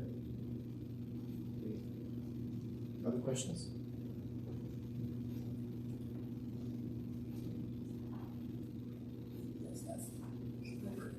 So you mentioned going to Latin American countries and kind of building a new community there and networking there. How did you go about doing that in a brand new place? Maybe you've never been there. And what advice do you have for networking again? So I just went. You just go, because there's so much work you can do here and so much research. Do enough, at least, but when you get there and you meet people and you talk to people, generally there will be someone that's pointing you in the right direction. So, for example, I went down to Montevideo and met one person who then introduced me to another person, and so it kind of like spirals off. And usually you have a coffee or you like thank them for their time. What we would do is we would pay for that, like, hey, let me take you out to lunch, or let me ask you questions, or let me just come to your office and get a tour. A lot of times I just called businesses that I knew were doing something similar, just to say, hey, I want to come look at what it is that you guys are doing, how you're doing it, and see if this is something that would be interested in doing it. And they were so gracious and helpful. And when you get there and you learn, they usually will say, oh, you should also talk to my friend, or you should also do that. But it's not the same if you're calling from here or emailing from here than just actually being in location, showing up, asking questions in person. People are way more helpful. So my advice for networking is, I think sometimes we are too much behind our phone, too much behind our computers, and it gets a little intimidating to actually just show up. But just show up. They have tons of meetups, tons of events in every city in the world. So go to one. Go to one meetup, look at it in advance, talk to one person, it's gonna lead you to another person, another person. Other questions? Hi. You mentioned that you applied to YC like before your company had traction. Would you generally recommend doing that as that might increase your chances the second time around when you apply? Yeah, so we had a little bit of traction the first time. We had a lot more the second time. I knew by the time we got into YC, we had the most traction, I think. Of every company I asked what they were doing, where they were at, we were much farther along. Most companies were pre-product market fit. We were we were finding our product market fit in that moment. And I would say any stage, apply at any stage, because they, if your application is compelling enough, I mean, even in this last batch, there was a story about these 3 founders that they're like, we hate your business, we hate everything you're doing here, but you are an amazing founder team, so we're gonna accept you. And they accepted the founder team, and then I think, I don't remember exactly, but they recently went through this 50 million Series B, and they decided on what their business was gonna be in YC, and then now it's this amazing success story. So I would encourage anyone to apply to YC at any time, but just make sure that again, it's a compelling story, whatever you say, or whatever it is that you're doing.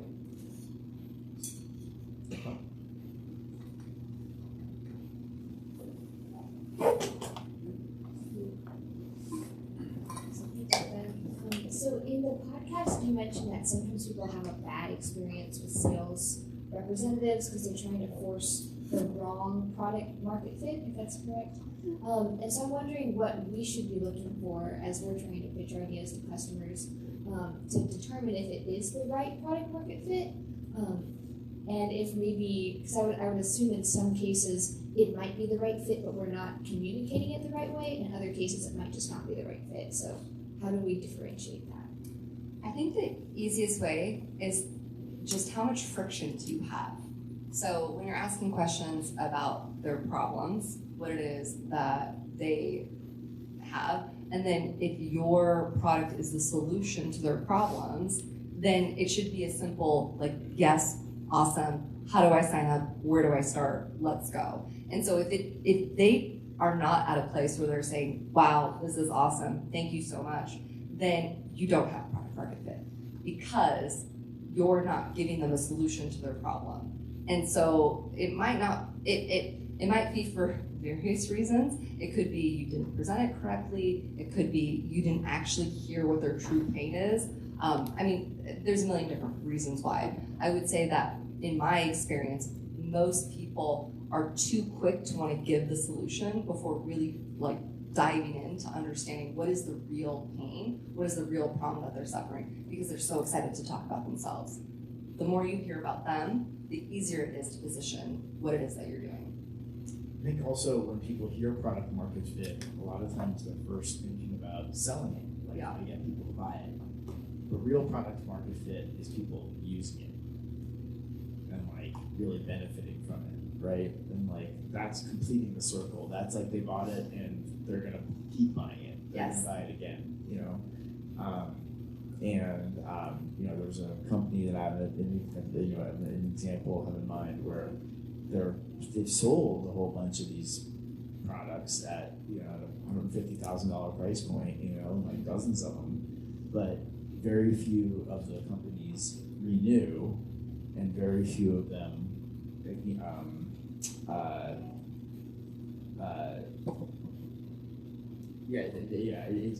it's kind of like they get new ones, but like they don't have a really high renewal rate, and there's a lot of people interested in it, but like not really a high close rate, and so it's kind of like there's something missing in the product market fit. Like it's there, it's kind of working. They're selling some of it, but it's not really product market fit. Yeah, it's great that you say that because we have a weekly sales cycle. What I mean by that is we get paid every week for the service that we provide, and they can actually stop at any week, and that's by design because we want to get fast signal of what we do is if it's working for people, if it's not working for people, and that's terrifying for a lot of companies because a lot of companies feel like, oh, I'm spending all this money to get this person or company started. I'm going to lock them into a 12-month contract, or I'm going to lock them into however many years, and then you get all these like wrong signals of success because you're like, look at all these contracts I got signed, woohoo! It's like, no, you were just good at making the first sale, but it doesn't mean that your solution actually makes people happy. It's on the renewals that signals if your product is working or not. So I have two more questions. We'll go back and forth a little bit to the students as well. But another thing about your business model that I find to be interesting or unique is that it's a very popular trend these days is to build a network type business like yours with effectively no overhead. Like we don't actually, like Uber, like we don't, it's the biggest car company in the world that doesn't own any cars or actually have any employees or like do anything. Or Airbnb is like the biggest hotel chain and they don't have any hotel rooms or like, whatever else, right? And I would expect to hear a lot of pitches for services like yours that said, but we don't actually have any employees or anything like that. Yeah. We're really just a network. And so if somebody cancels on us next week, it's not our problem, like shit rolls downhill kind of thing. And that's not how your company works, is it? So why is that different? And why, even though like that's such a big trend, is that different for you and not a big risk? So for us, we identified early on that the most valuable thing that we could have is incredible teammates, incredible developers for partners, and we quantified that. We said, okay, actually, it costs us $4,233 for every single person that we hire. I mean, I'm sure actually that number is a lot higher now. So if that person gets terminated, is it more advantageous for me to keep paying their salary and potentially place them at a new company? Or is it more advantageous to fire them and then spend another $4,233 to find another person just like them, when in reality I've built so much equity with this person and I can count on them and I trust them and I know them. So that was kind of like a little bit change of that model of this like marketing should roll downhill kind of thing, where it's like, no, you actually, if you are quote unquote Howdy approved, if you're good enough to be a part of one tech company, you're good enough probably to be a part of many others. And so we tell our developers too, if you get hired with Howdy and you have the Howdy seal of approval, you don't have to worry about a job unless you do, something that's going to get you really fired from it. And so we actually just spend the sales money on the commercial side, the demand side, to generate a new opportunity from them, and rather than terminating them as well, because it just makes more sense to us. So, from your experience in sales, can you give any advice for students who struggle with pitching their ideas both to the customers and potential teams they want to work with, especially if that student struggles with communication skills? I would use some sort of if you can find a free one, I know there's a bunch, AI type recorders, because I think you would be surprised at how much you're talking versus how much they're talking. In any good sales conversation, they should be talking 75% of the time, at least to your 25%. Minimum expectation is 50-50. But really, if you're really trying to understand their pain, their problem, they're the ones speaking more than you. And it's really just you asking the questions, them giving the long-winded answers, you asking follow-up questions, them giving answers, follow-up, get as much information, and then at the very end, here's my solution. Shouldn't take more than 25% of the talking space. So try and measure it if you can, or record it yourself and then listen back. And recording might tell you what percentage you talk versus. Yeah, the recording will. I don't know what tool is free, but we use Gong. We pay for that, but I know there's some free ones out there. Gong. Gong, yeah. But it records you. It's a sales tool. It's a sales tool. It records your sales calls and gives you stats on them. Yep. Yeah, I look at it. I don't even have to look at the conversation. I just look at how much Howdy's talking versus them. I'm like, guys, come on, what are you doing? It's not about us. It's about them. Wow, I feel like I shove that on all the time. Other questions from the audience?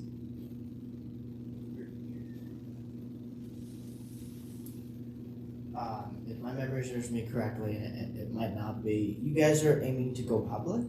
That is the goal, yeah. Okay. No, I mean, not tomorrow, but, What's not any kind of official announcement? Yeah, no. Oh, yeah, of course, yeah. What is the process like that? The process for that look like? Or what do you have to be thinking about now? Yeah. If that's something you're thinking about in the future?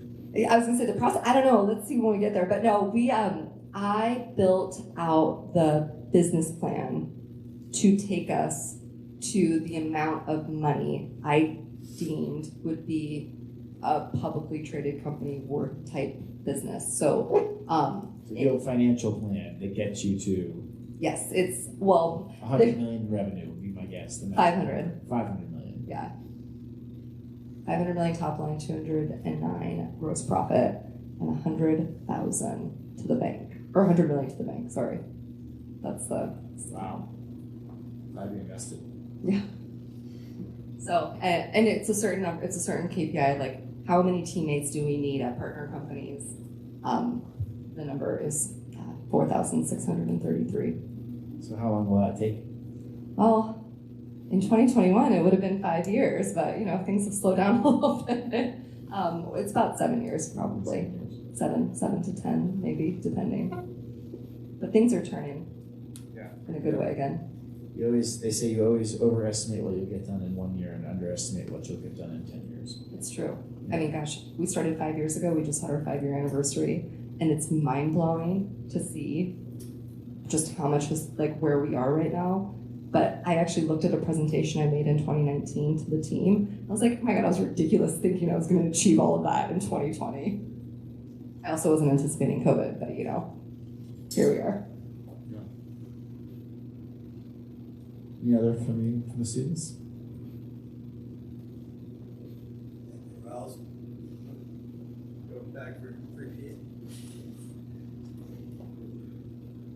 couple more to close it out. In the bootstrap phase, how did you build your minimum viable products? Like, what's the steps you did leading up to it? Gosh, it was very painful. I am risk adverse. I'm not risk adverse when it comes to making decisions in the business. I'm risk adverse when it comes to my own personal finances. And so what I wanted to do was make sure that I had enough money in the bank to at least try this idea for 18 months. So what did I do personally? I saved up enough money that I could live off of for the next 18 months so that I could be heads down focused on this business without having to worry about like how I was gonna feed myself. So that was the first important thing for me. Like, can I feed myself? Great, now that I can, now I can focus 100%. I didn't have to pay myself with the business, I didn't have to do any of that stuff. I used the money, I went down, I found the first person that I then said, okay, I've got this job offer for you, but like, I'm not gonna sign it yet because I need to go and I need to now like sell you, because like, right, he was my first developer that I was hiring for a team in the US, but I didn't have a team in the US for him. He was just the first person that I was like, we're gonna do this together. And he was still working. I came back to the US and I just talked to my network, hey, this is what I'm trying to do. This is what I'm experimenting with. Do you want to do this with me?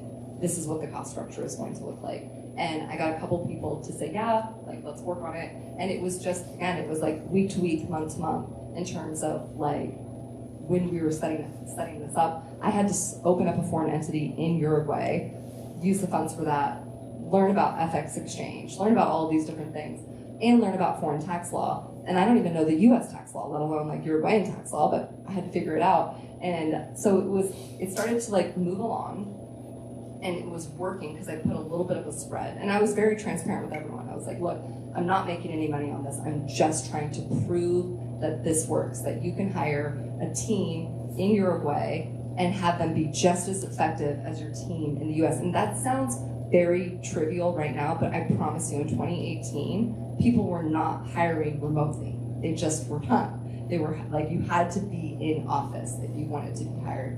And so that was kind of the hypothesis. Do they have to be in office? No, I don't think they have to be in office. So they were trying it, we were moving forward.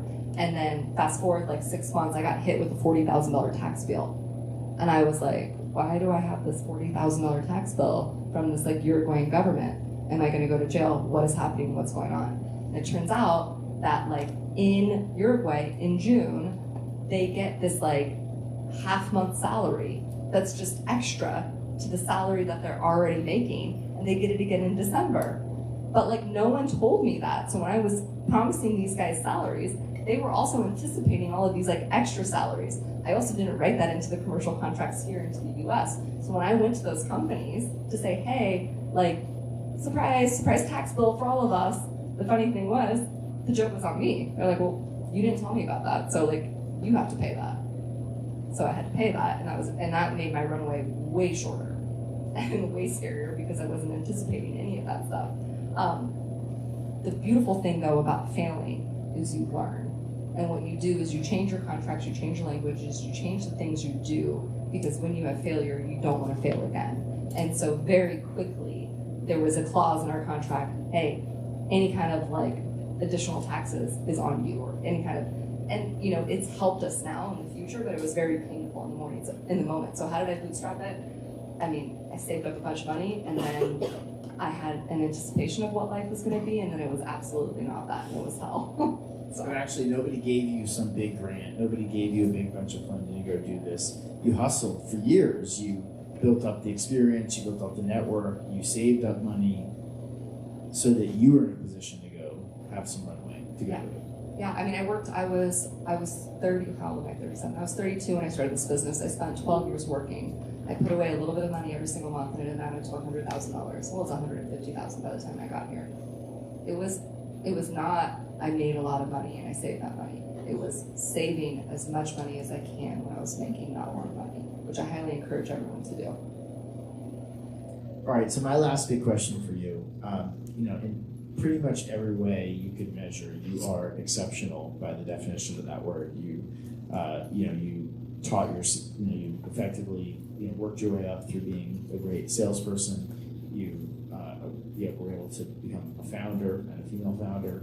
you're able to get in Y Combinator, you're able to raise tens of millions of dollars in funding, you've accomplished so many different things. And all those things by themselves would be super impressive if you were just anybody. Doing it, happening to be female, makes all it even more, the odds even way more against you, even more impressive. And now you're a mom too. So how does that all play into this? Do you have a Superwoman cape underneath there, or like how do you balance all those different things with life and being an entrepreneur and being a mom and that? So I was taught a very, very important lesson when I was younger, and that is the world isn't fair and everything's going to be hard, and it's going to be especially hard for you. It's just how you react to it is the only option that you have. So is your reaction going to be, oh, woe is me, this is hard, or are you going to try and find the positive in all the solution, or are you going to try and find the solution in all that solution? So that's the first one, is that I think just having like a solutions-oriented mindset with the expectation that everything's going to be shit allows you to then think everything's awesome, because most often than not, things are harder than you expect it to be, things are more difficult, and things are going to be unfair, and life is going to come at you whether you expect it or not. Having children actually was one of the better things. I mean, it is arguably the best thing that's ever happened to me, but as it relates from like a financial business perspective, it was one of the unforeseen better things that happened to me, because I think for me, I was such a people pleaser that I would always bend over backwards and I would say, yes, I'm going to do this, or I would commit to things and I would agree to things, and I would fly last minute to South America because there was a problem and I'd be there. And having kids made me say no, and I could only say yes to absolutely the most important thing. Even coming and doing a talk like this, like, it sounds silly, it's 4 to 6, but our childcare, it's done at 5. So like, what do I do from 5 to 6? Well, I have to go out of the way. But something like this is really important to me. And so I only say yes to the most important things because I have a very narrow window of when I can do things. And if it's outside that window, it has to be important. And so it gave me the structure to be able to only do the most important things. And the biggest areas of growth with my company were in the moments after I had my children. So I would say, like, advice for younger folks that don't have that, just ask yourself, how important is it? You know, don't be like me. Don't waste 12 years saying yes to like so many people. It's just a waste of your time a lot of the time. Awesome. Well, that's a great point, I think, to end on, which is thanking you for spending your very valuable time with us. As already having a million, one of the things we heard from Chris Himes, the CEO of Indeed, is when you're a CEO, your day is never done. There's never like, okay, I've completed all the things I need to do. I have nothing left. There's nothing else I could do today. Like, no, there's an endless list of things you could go do that could make the company better or more likely to be successful or could help. And you have an endless to-do list of things to review and people that want things from you. And then you get that at home, right? And in spite of all of that, you're here with us today. So we really appreciate you doing that. Jacqueline also last semester, which I was so impressed and appreciative of, is a mentor in our Longhorn Startup Lab. So she came in every week and met with students, talking about what a big commitment that was, and really helped some specific students to push their businesses forward. So it was really lucky for them to have her advice. So thank you again for that, and thank all of you guys. And that'll wrap us up for our podcast. Thanks so much for joining us. Thank you guys. And with that, I just want us to real quickly speak for next week. As I said, next week is a big week. Not that this week wasn't, but the biggest. But Bill Gurley coming in, really big deal. I really encourage all of you to come to make sure that everybody knows that it's one of the biggest speakers we'll have all semester, and just really appreciate all of you showing up and bringing your best selves.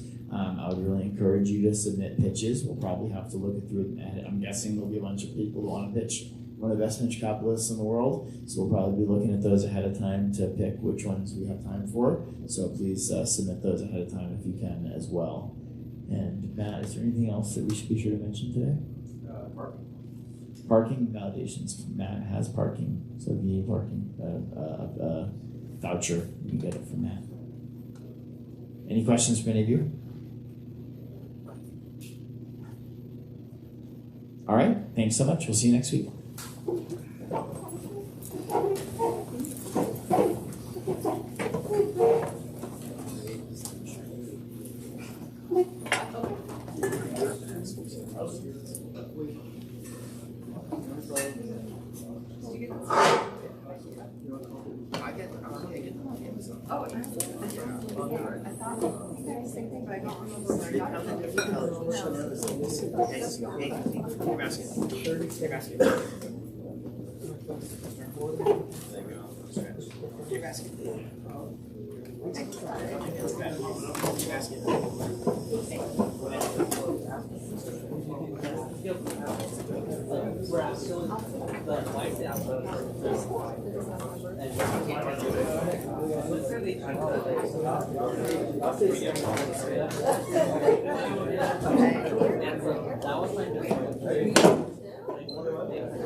Not so much little things.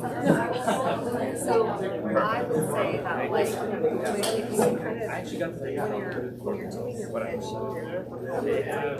we've got one roommate, and we've got So it's like and here is how it's I want to take care of my house, but I don't want to make this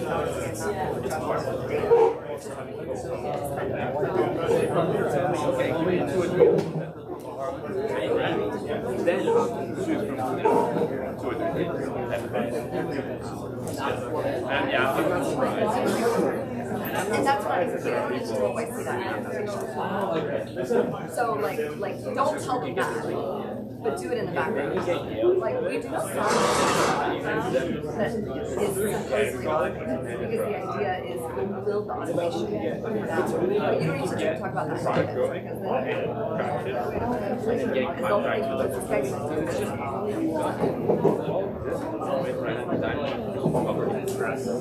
So I don't know how to make out. Sure. We'll make sure. Email me he's very brutal though. Okay. Okay. I'm getting all that. Anybody can do it. So if that's what they're also doing, then yes, they can scale that anyways. But if they're not doing that, because I'm not associating myself with them, if you two have to buy the right it's more about yeah. Here's the thing.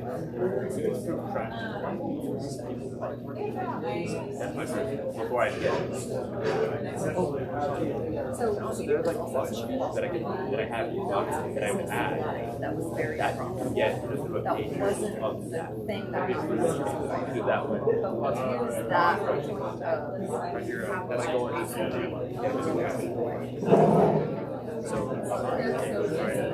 so I'm a couple of that I feel like are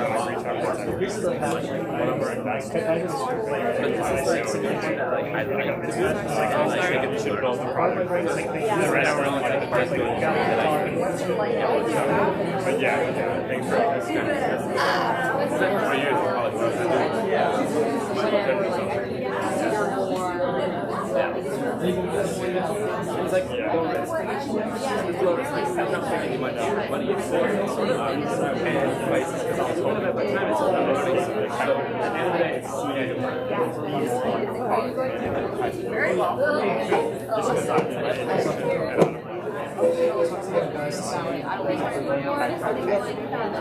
So was it kind of like about how they're raised? And I actually wanted to have that experience with better. Sure. I always viewed like entrepreneurship as something that comes from nature, right? So I always look down on people who call themselves entrepreneurs. I thought, oh, should let the product come naturally. But then after reading all these articles, I realized that a lot of people want to be entrepreneurs. So yeah, it was just I did my interview at the end of the alright, we're sorry. And then ChatGPT gave me some ideas, and then customer service gave me some ideas. And then I sent like 120 emails. Apparently he had a terrible experience, just like this man. But he had this experience where he helped someone and they sold him for a shit ton of money. So now he came on as a super cool. So not only did he want to be a business, but he also wanted to be a business. So we're really, so like me and my friends. That's sort of where it is.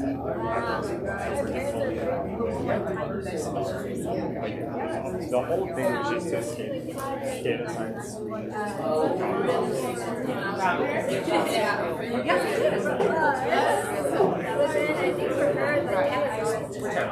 Yes, I have. Right, you're still. But it feels sort of mindless. Are you a junior?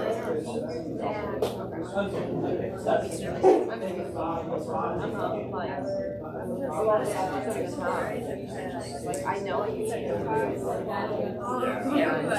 everybody else has had like kids where they have Google and they have that.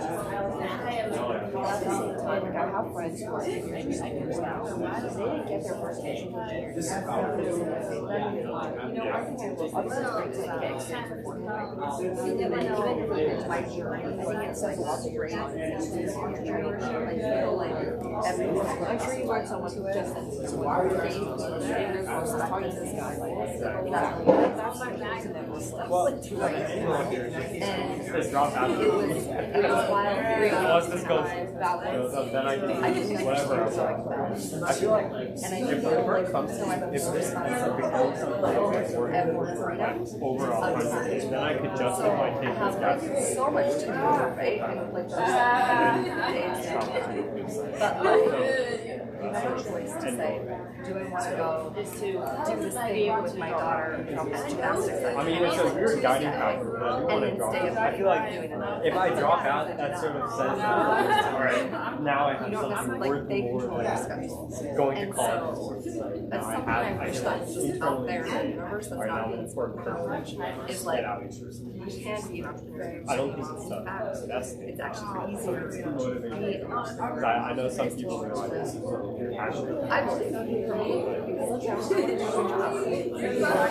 else, like, I can have you ever been but like, when I work with myself, I don't have to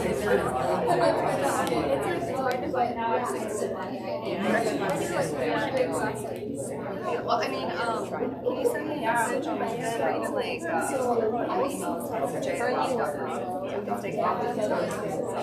I love my keep it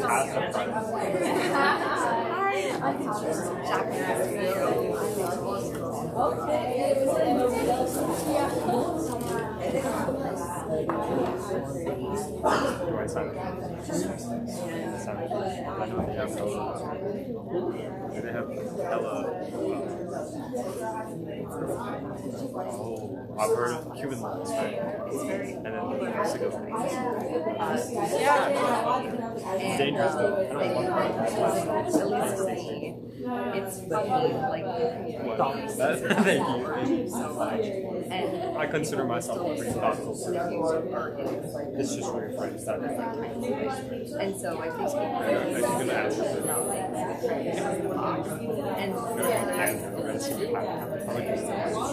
my journey and how I ended up it would happen like I actually wasn't ever expecting to do that and literally it's impossible. Like, oh my god, gosh, this really big thing.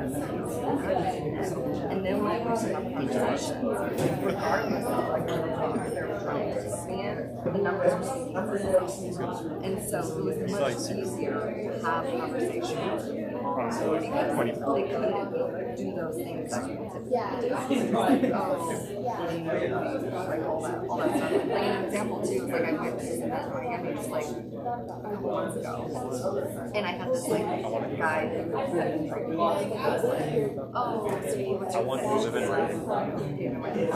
He's like, oh, honey, baby, like you're not gonna get anywhere with that. You're not gonna get anywhere with that. Can't talk that. And I'm just like I've tried. You don't know, like you don't understand. You don't know, like I don't need anything. I don't even like I'm fine, you know. And so it's just so funny because it's just like I've always matter what you I just speak my thoughts because everyone's thinking. And like the best piece of advice I got was that Diego shared earlier is like if you're gonna get that That's the start of it. but it's easier, especially if you're Like in a place where you're like of myself. How like if you have the evidence, they're like who cares? Here I am just look at this thing here.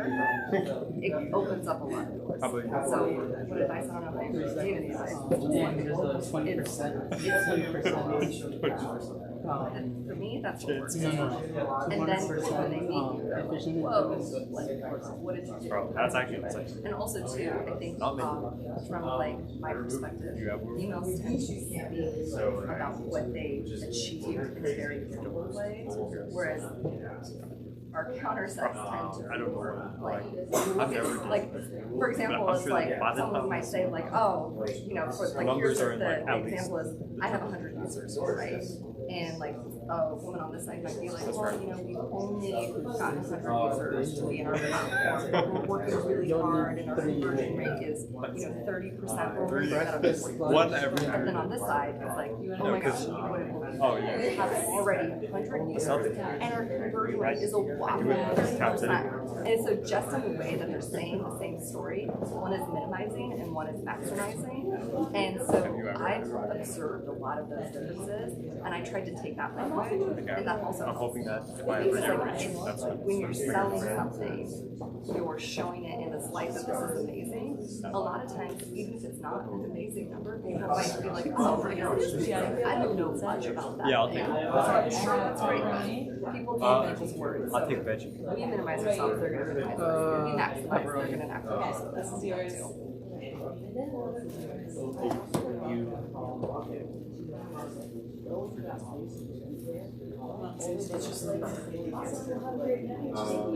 Are you trying to go to Sweden? Like just general full-time role in Sweden?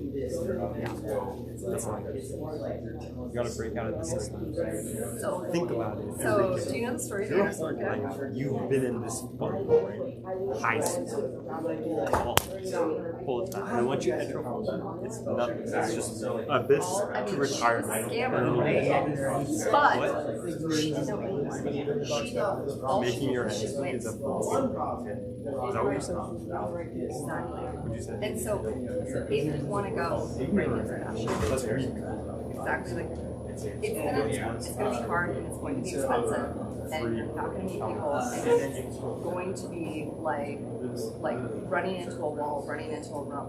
But it will eventually break. You will eventually meet that one person that then sends you to another person, another person. Like, it's amazing because even though the world seems very big, once you meet one person, it's very small. And yeah, Anna Sorkin's story, the reason why I say that is because, like, you know, it has a negative lens, but honestly, what she did was like,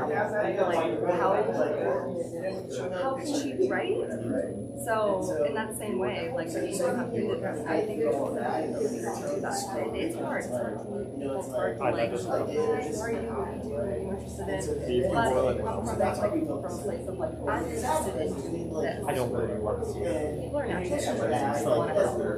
Oh, I know another person that's interested in doing that. Like, but you can't do that when you're here. You have to work, right? I'll send you a. It's not a when. My email is very simple. It's just the letter J. And if you email me, what do you want to do in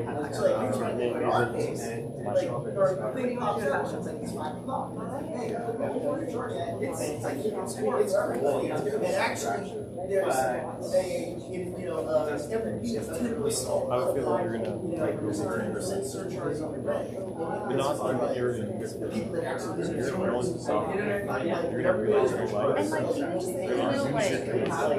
email, like You're not hard companies. a lot of Construction work.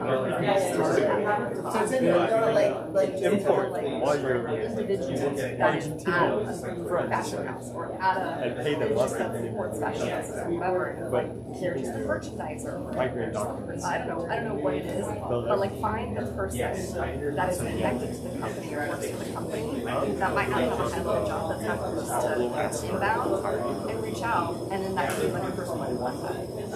And just talk. Like, how did you get the job? How did you get paid? You're not necessarily wanting the job, you're just wanting to understand it. It's just like, yeah. You're so I'm solving the problem. of course. Good luck. What's you start off with like start having the first issue right now. I have like one position in the United States, so I feel like with the networking stuff. Is there like a way I can like short companies just remote stuff? Yeah. Right? Until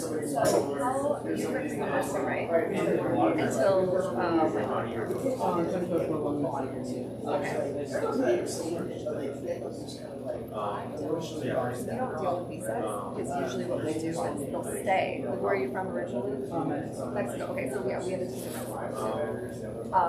So we did have someone that moved to the United States, but we don't deal with any of that thing. So I don't know. I'm sorry. I don't think. I know it's like work visas in the U.S. is very, very hard to come by. I wish I could do better. Usually, it is. In Mexico, I can get you a job if you live in Mexico.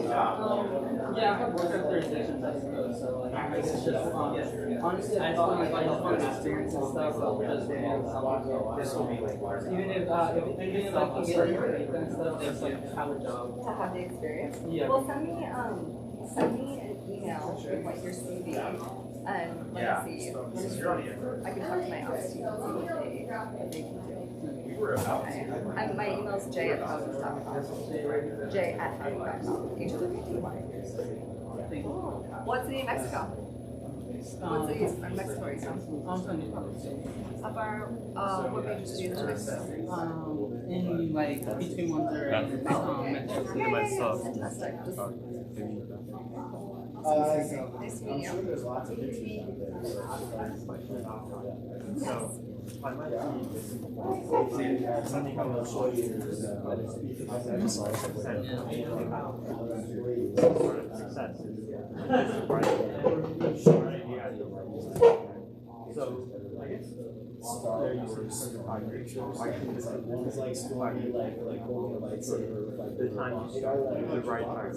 I'm sorry. I believe it would have started 5 years before, but it would have grown much slower. So what was the magic for us was COVID. We started in 2018. We set up all of our foreign entities when we could travel to South America. Then they closed the borders. Everybody started working from home. And then people started realizing, oh, if we're all working behind a computer screen anyways, I don't necessarily have to hire someone that's and so our business really took off after that. And I believe our business would have grown to the rate that it is now, but I don't think it would have had such explosive growth in such a short period of time if we didn't have that like huge mental shift from being able to hire remote, because prior to COVID, no one was hiring remote.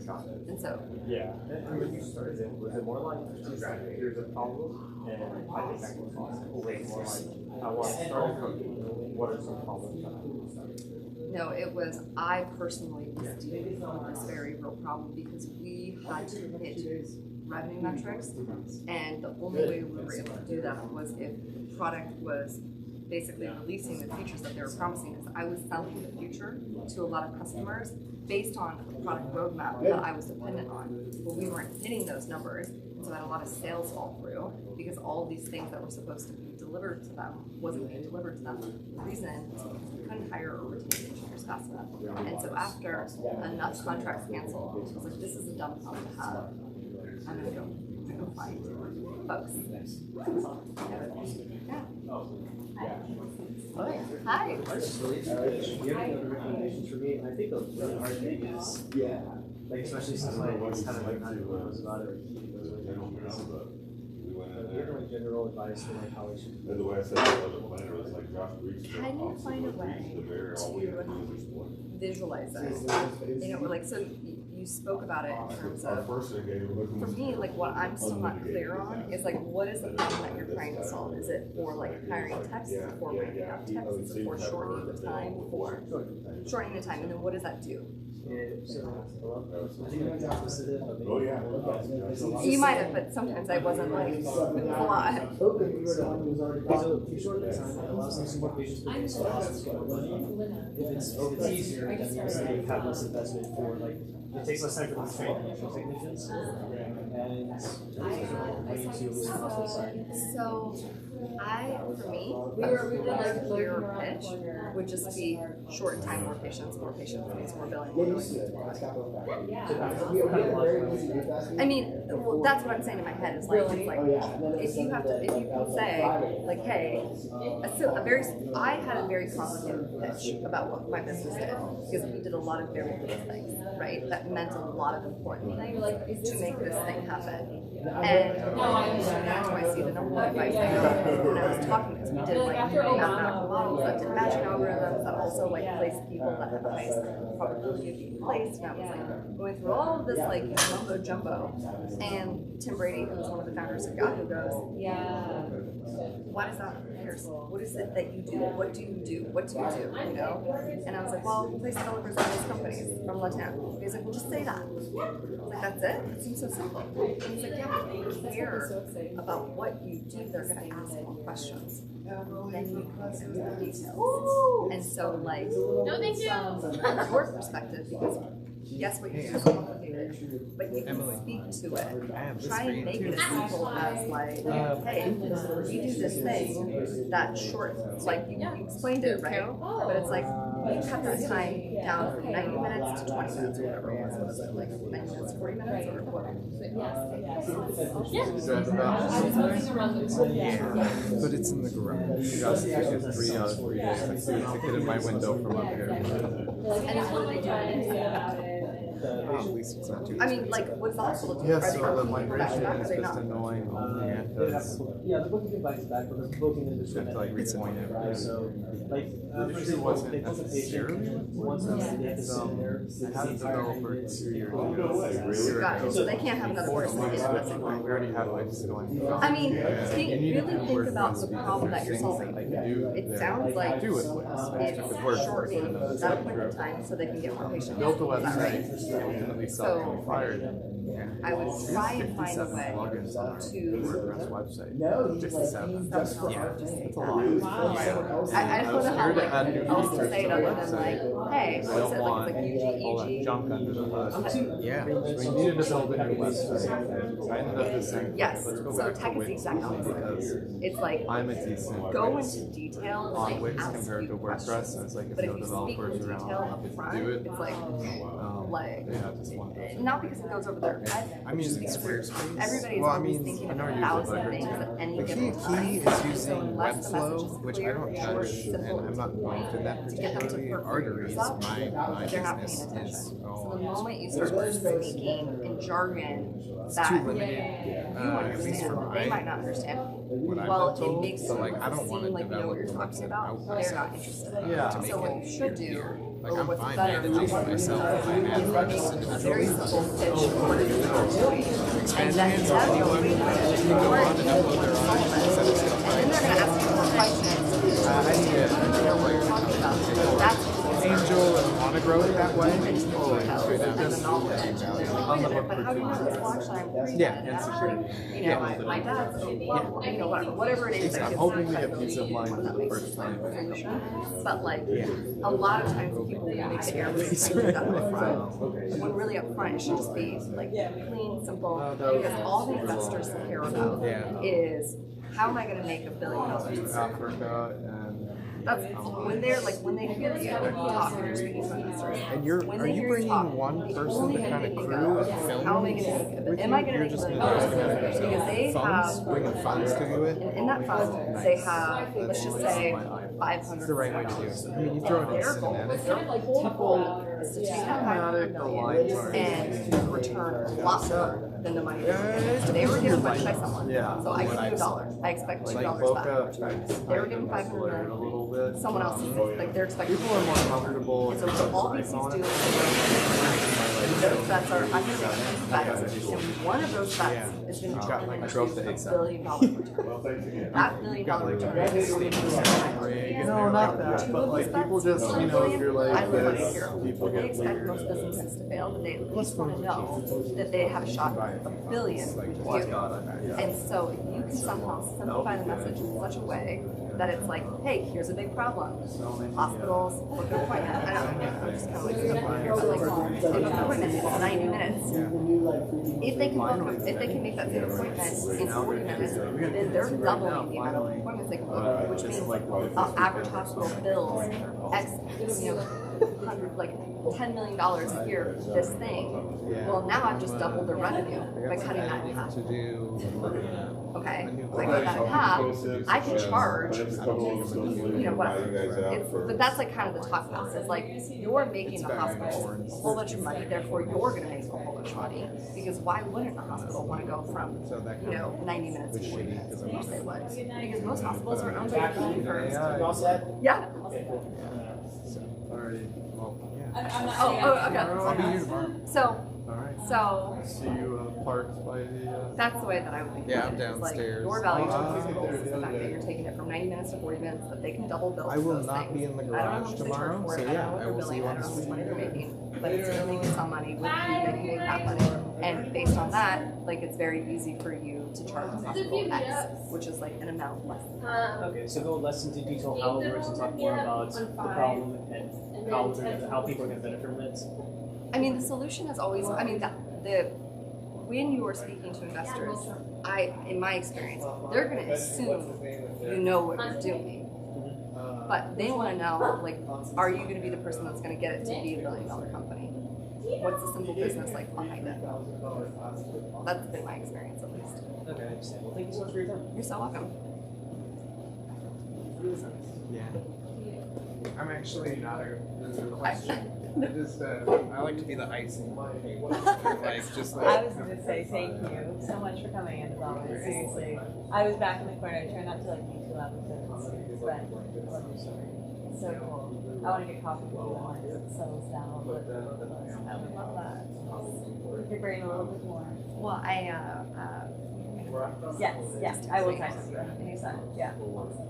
And to learn more about you too. Yeah. The whole story and background. So. Yeah, we're just running a million miles a minute, as you know. I know. It's crazy. I know. You're probably like 10 times busier than me because you've got so many things on your plate. You and family and that takes That's crazy. I don't know how you do it all. I don't either. It's amazing. Thank you. We really appreciate it. We'll keep you posted on the podcast recording. It was like interactive. Yeah, we'll broadcast it across our I'll do brainstorming. Spread share voice or whatever that's called. Yeah. That marketing people care about. Exactly. We've developed a pretty good machine now, and like I think we have probably 8 episodes that are more pre-production still. So I'm not sure where in the timeline it's gonna go. We kind of pushed these ones ahead just to see what people like and see what they think. Oh yeah, These conversations with students and some good questions. I was telling Josh that this opportunity to face specific feedback, especially critical feedback, in front of people is part of like the biggest value of this class. Like it's great to own your pitch and stuff, but you have to be able to face that in front of people in a lot of people, and you don't get that anywhere. Like, when I facilitated for Apple, I would tell students that they needed to do stand-up. Like, go do 2 minutes. Kind of like Toastmasters, but like even more brutal. Yeah. People just like doing it off the stage. Yeah, and like Toastmasters, I really like, especially like the one that was here that I participated in. But it's Toastmasters. Yeah. You know, if you want to put it in reality and get fearless feedback, stand-up's the way to do it. Oh gosh, Or yeah. this. I know. I did Toastmasters way back in the day, and it was very positive. So stand-up would be way more like. I know, right? You can do it. Yeah. You go out there, you tell a joke, everyone's just standing. Crickets. Although if you really like it, you'll get feedback from your bosses at Apple who are like, humor is something you need to turn down. She mentioned family before. My parents met at UCI. You're kidding. Yeah, and I grew up in Temecula. You're kidding. From 3 to 17.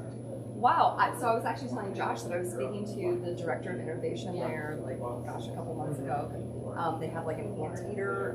They're calling it, the anteaters are local. They're calling it the Entrepreneur Center. Oh, that's and cute. And it's so cute. And they're just starting it. And I was like, you have to look at Josh and have a background what they're doing with the Longhorn Startup Lab. Like, it's phenomenal. Awesome. They're so far away from that, but like, gosh, that would be. I'll stalk his email and see if they come through.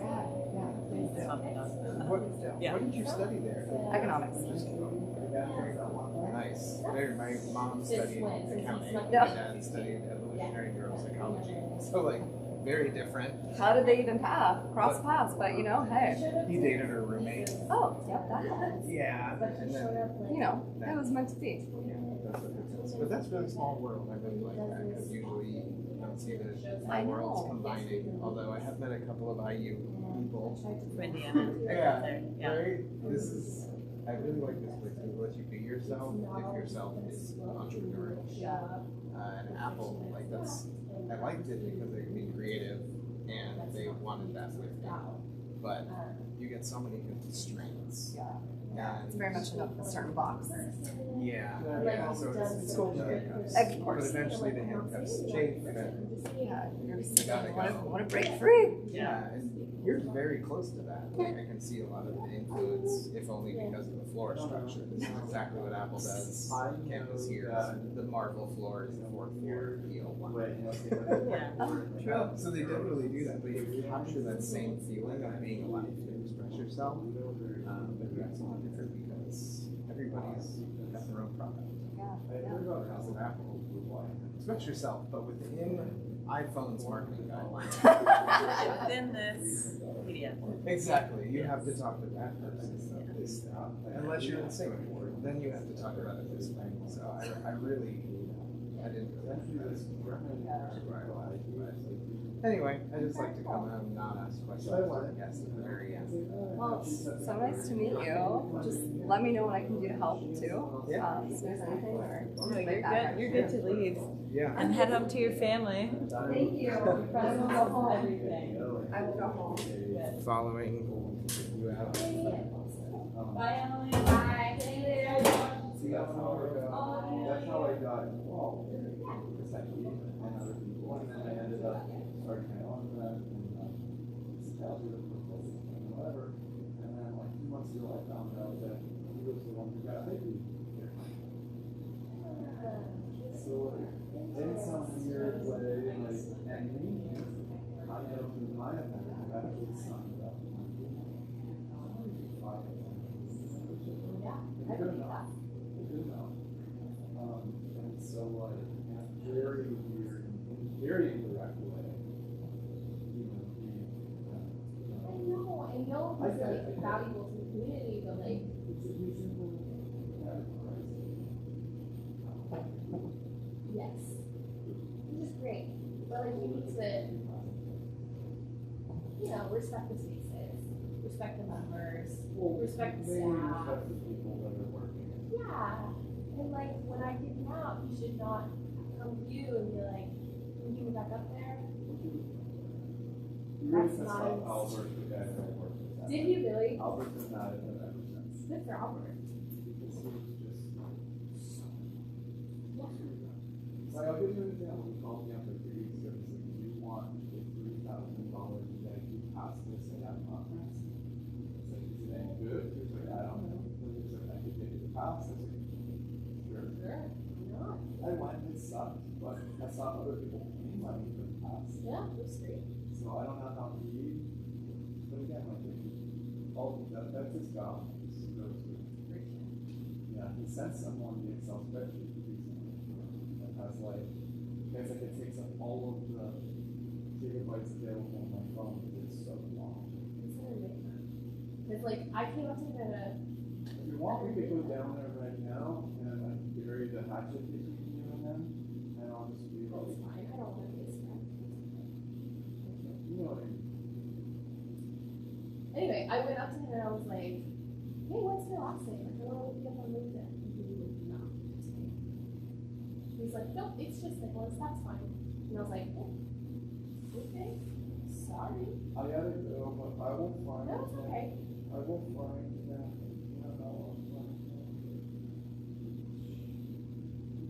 I can't go down there anyway. Do a couple of things. We did go away and we should go to 16. Probably do it in 5. Somebody does it.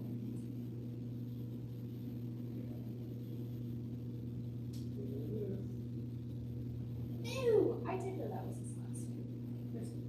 Little John? Is it real last name? I think so. Because I've seen that name before. Which is ours with BT events before. Founder,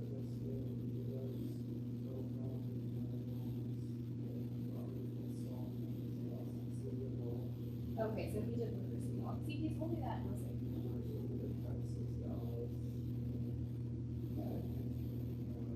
I don't think he's troublesome person. Like, I told him that one day, I was like, you really made Emily upset because you were so drunk, but I was like, I told her you're a nice guy, and, you know. well, that's the thing is like, he comes to events and he's like, check the alcohol, he's alcohol. That's his mom. Last time he was here to me, that he filled his entire world all over here. I mean, look, that's all. And that's fine. But, If you came in here and not got us the phone. No, I mean, Like, I always see Josh at high five. I was under the assumption that so yeah, I don't know. Yeah, I don't know. Yeah. All right, see you tomorrow. See you later. Have a good night.